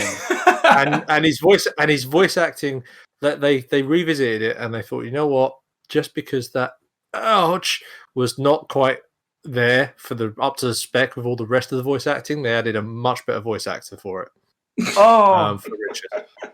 I need to play this game now. There you go, sold it. I know, because it will blow your mind how much better it is. But I mean, out of the ones I played, like I prefer to play, like I prefer the remake on PC.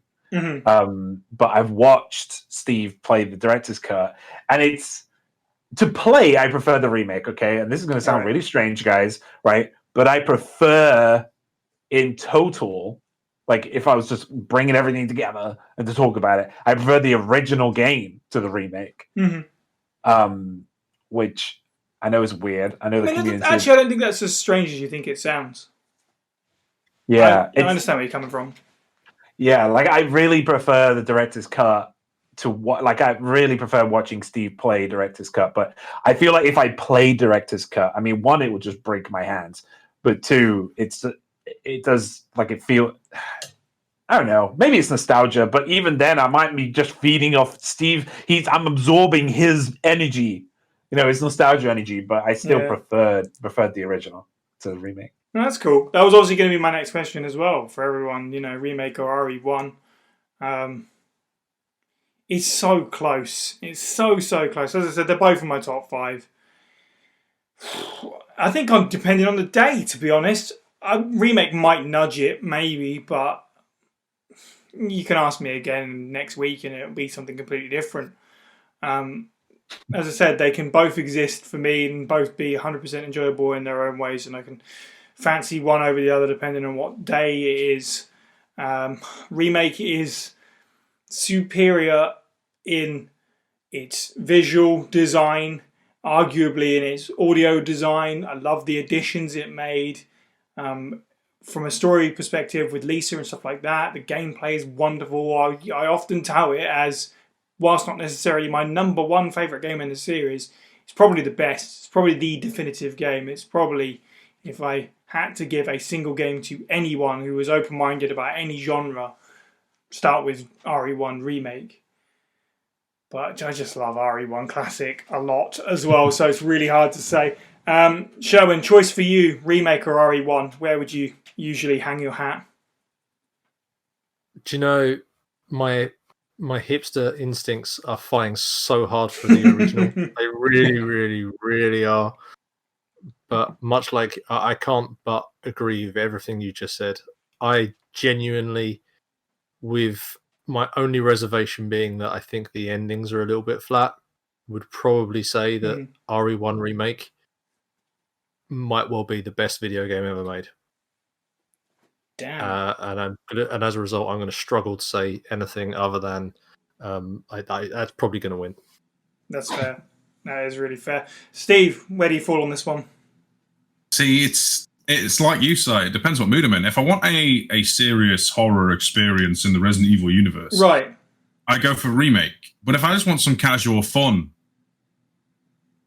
RE1 vanilla, classic. And I'm a very light-hearted dude, as you know. So, with my serious face, underneath is, a raving lunatic. So probably a fan of the PS1 originally. If I had to choose which one I get to play once more for the rest of my life, it's going to be the original. As much as I will, to this day, say that the remake is fundamentally improved in most places, there's something strangely more appealing about just, sitting down and going around the brightly neonly lit Spencer Estate mansion without a scary face mask wearing monster with chains and no double resurrecting zombies, which is strange to say because, there is no denying that the remake has better visuals, that it has a more cohesively put together narrative, vocal performance. Music is to take it or leave it, depends on what you really like. But there's just something about the original, and it draws me. So yeah, I'll be that. I'll be the guy. I'll be the guy who says the remake's nice, but I'm staying here with my old-fashioned PS1 disc. I think I'm going to say something that I don't think many listeners. I don't know if they'll understand where I'm coming from on this or not, and even arguably you guys. But we do streams on Twitch and on our Discord, and Twitch, we described it before. Twitch is a bit more, proper streaming with a nice setup and the transitions and stuff. And with the Discord, as Steve so coined the term, which is definitely stuck, it's the t-shirt and jeans stream where we just relax. We're not in front of the potential world audience of Twitch. It's just, regular Discord members. And if I was going to play Remake, it feels more like a Twitch proper game. Like this is a stream, If I'm going to play something on Discord, let's just relax and play RE1 and goof off. Maybe that makes sense, maybe not. That being said, of all the really hard questions I've asked tonight, I'm now going to ask everyone to just sort of wrap it up. Let's sum up RE1, its legacy, 25 years on. Oh boy, good luck everybody for this one, because I have no idea what to say. Steve, let's start with you. How do you feel about Resident Evil 1996? This is, I think, what you could pretty much just summarize all of my voice clips for this podcast, and you've got me really to write on this one. So I'm going to just turn around and say that if you are a member of the Resident Evil fandom, and for whatever reason you've been put off, or people have swayed you to saying that the remake is the only one you need to play, I encourage you, I implore with you to expand your horizons and go in. Don't expect it to be better than remake. Expect it to be fun, lighthearted. It's a very different creature to its, its younger, more polished iteration, and it's a little bit more jacked. But as an origin to the franchise, it's one of the strongest. There's a reason this game set a template for the rest of the genre to follow. Even non-Resident Evil games still kind of ape the whole concepts that this game puts forward. And yeah, you could say Alone in the Dark did it first. I'll grant you that. Also, correction to what I said earlier, Alone in the Dark does not have voxels. I got confused. But it's also a very, very rubbish game in comparison. Did you know that Resident Evil was conceived as a spiritual successor to Sweet Home? Sorry, someone had to say it at some point. Now, I've never played Sweet Home. For the same reason, I intend to go back and play that and find out all the fuss about that. And, going back and seeing this legacy stuff, it's important to appreciate, I find. So trying to not, rabbit on, yeah, it's all right. 9 out of 10. Yeah, well, Sweet Home coming to a podcast one day near you. We will get there, definitely, because I'm in the same camp. I'd also like to properly play it, other than the sort of 10 minutes that I had a look at it, similarly looking back. But yeah, it is often the case that something else sort of walks so something can run, and that is sort of where I was coming from with the sort of setting up with Alone in the Dark. Is it pointed towards a door, and Resident Evil just bolted his head through and went, I'm here. And, so many games. You can find a handful of games that have tried to coin a term for a genre, and it's pretty laughable, usually. If the game isn't that good. It's the type game. Death Stranding. Right, exactly. It's probably a prime example. Obviously, some people love that game. They're absolutely inclined to that opinion. I've not played it, but I know it's got a mixed review. And just talking about the genre that it's trying to coin, it seems a bit silly and reductive. But RE1 and the creators behind it, they knew what they had. They were bold enough to do it. And survival horror was a genre, and still is a genre, an underground genre perhaps. But they had full confidence to do that, and nobody laughed it off like they would if it had happened now. And, they really set the stage for so many games with RE1. James, what are your final thoughts on RE1 1996? perseverance with this game and the franchise. RE1 has persevered through a lot of bad and a lot of good. And it's it had a talented team behind it, and they were like, no, we have something and we're going to keep going for it.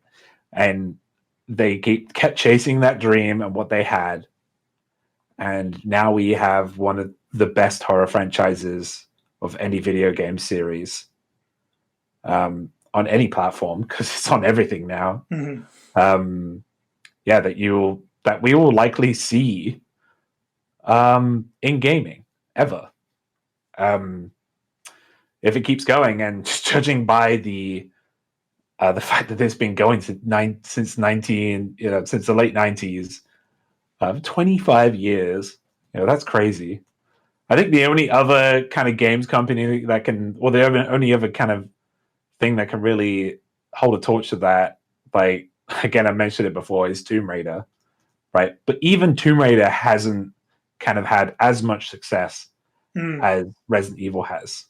It's done so well. And again, the talent and the perseverance behind the team and the story they have, and like being able to, listen to sometimes listening to the players, most of the time listen to the players, I'll say. Sometimes not. Then we get other games don't really hit the mark. Yeah.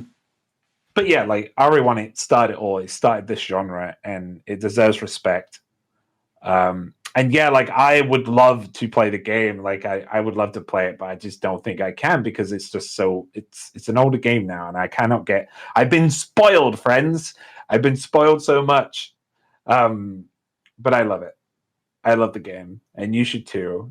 And everybody should respect it. It's like it's like movies, like you always have to respect the first movie of a franchise because it started it all.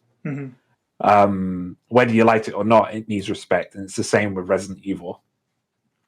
Yeah, and the series is in a pretty good place right now. One of the best places it's been, arguably, especially for a long time. I too consider myself to some degree a Tomb Raider fan. It's also 25 this year. And it's a shame to see what they're doing or not doing for the anniversary, it seems like. Whereas we're getting, as we just talked about, Infinite Darkness and the film and a new game. RE is in a really good place. 25 years later, it's very strong. I would be shocked if the series goes away. Ever. Short of Capcom suddenly going bankrupt. And even then, I think you could sell the rights on, right? Which, may or may not be a good thing that happens. It's obviously just all hypothetical. But, the end of this series is very much nowhere near in sight. Sherwin, how do you feel about RE1 1996? 25 years on to wrap us up. I'm actually going to run a little... I'll say something that sounds hyperbolic at the end, but for starters, just as a quick point, I think that, it's an interesting thing. People always talk about how you should like the originals or the classics because, they started the thing, or because there's something where, hey, you should always listen to Black Sabbath, man, because they started off metal, and, if you're into metal now, you have to listen to Black Sabbath. No, I don't care for Black Sabbath. I can respect what they did, but I don't care to listen to it or experience it. It's just a bit rubbish, which is its own thing that I've just burnt bridges with. But the point is that at the same time, like, Resident Evil, if you are to go back and play it now, it's not just us sitting here waxing lyrical and deep in nostalgia and talking about how amazing it is. It's an experience that's still got its own qualitative thing that you can go back and actually enjoy. Yes, it will feel dated in some respects, but in other ones, as we've talked about, it really won't. It is an experience that's worthwhile if you're a fan of the series, if you're not a fan of the series. It's a reason why when they released the Deadly Silence port, people still went out and bought it and enjoyed it. It's why people are clamoring for a HD kind of version on a Switch or whatever else as a collection or anything else. This is something where Resident Evil, the original game, is just still stands up to the test of time in many ways, just as well as it ever could do. And we've got a whole podcast of us talking about how much we love this game, and we can talk about the community or anything else. So this is the hyperbolic part, and it's very much a personal thing. I played that game, and through some strange, insane amount of God knows what, kind of right moment at right time thing, this is a game that's actually defined my entire life. If it wasn't the fact that I played Resident Evil, I would not be sitting here talking to you guys now. Not because I love the game or anything. I actually Resident Evil has been a huge part of a facet of my life. It's weirdly been something that's defined my career. It's something that sent me to the opposite side of the world and back. It's something which I've talked to people on, I think, just about every single continent of the planet about at some point. It's something where, as a result of my interactions with this game, it's just propelled me into this whole other direction where I might have gone. I don't know I could say that about any other video game in the world. And that's all because basically one of my friends came back from his holiday over the summer holidays and went, "Hey, Sherwin, I've got this really cool new game. You should watch it," and then shot a zombie's head with a Colt Python. That's my very first Resident Evil memory. And so it's going to stick with me. It's Resident Evil is truly lightning in a bowl, something special, whichever term you want to give it. It's literally just a defining thing for consoles, for genres, for video games. End. Very well said. Well, nothing else remains for me but to thank our contributors. If you'd like to be part of the show, then please look into auditioning for our file readings. Join the Discord server to get in touch with members of the team and our community.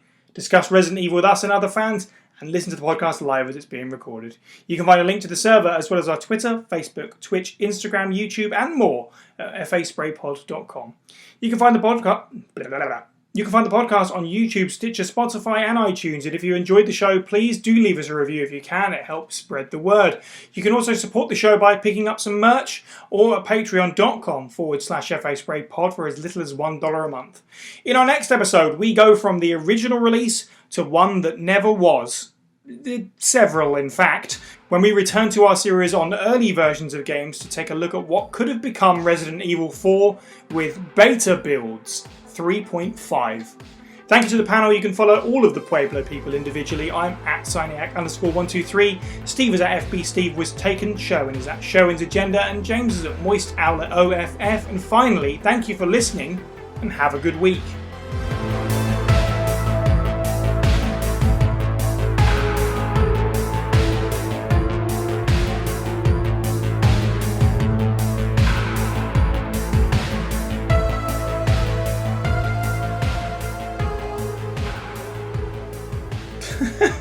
Right, so just a shout out to everybody. Our next episode absolutely should be, we're going to do another thing that no one's ever done before. We are going to do an episode where we review the Resident Evil 2 demo disc that comes on the director's cut copy of this. That's something we can dive into. Yeah, we can. I still got it as well. So have I. It's the point. Two of us at least have got it. Of course, yeah. I've got a roll. Of all the people, who on the podcast might have that demo disc? Well, it's going to be Stephen Sherwin. Fair.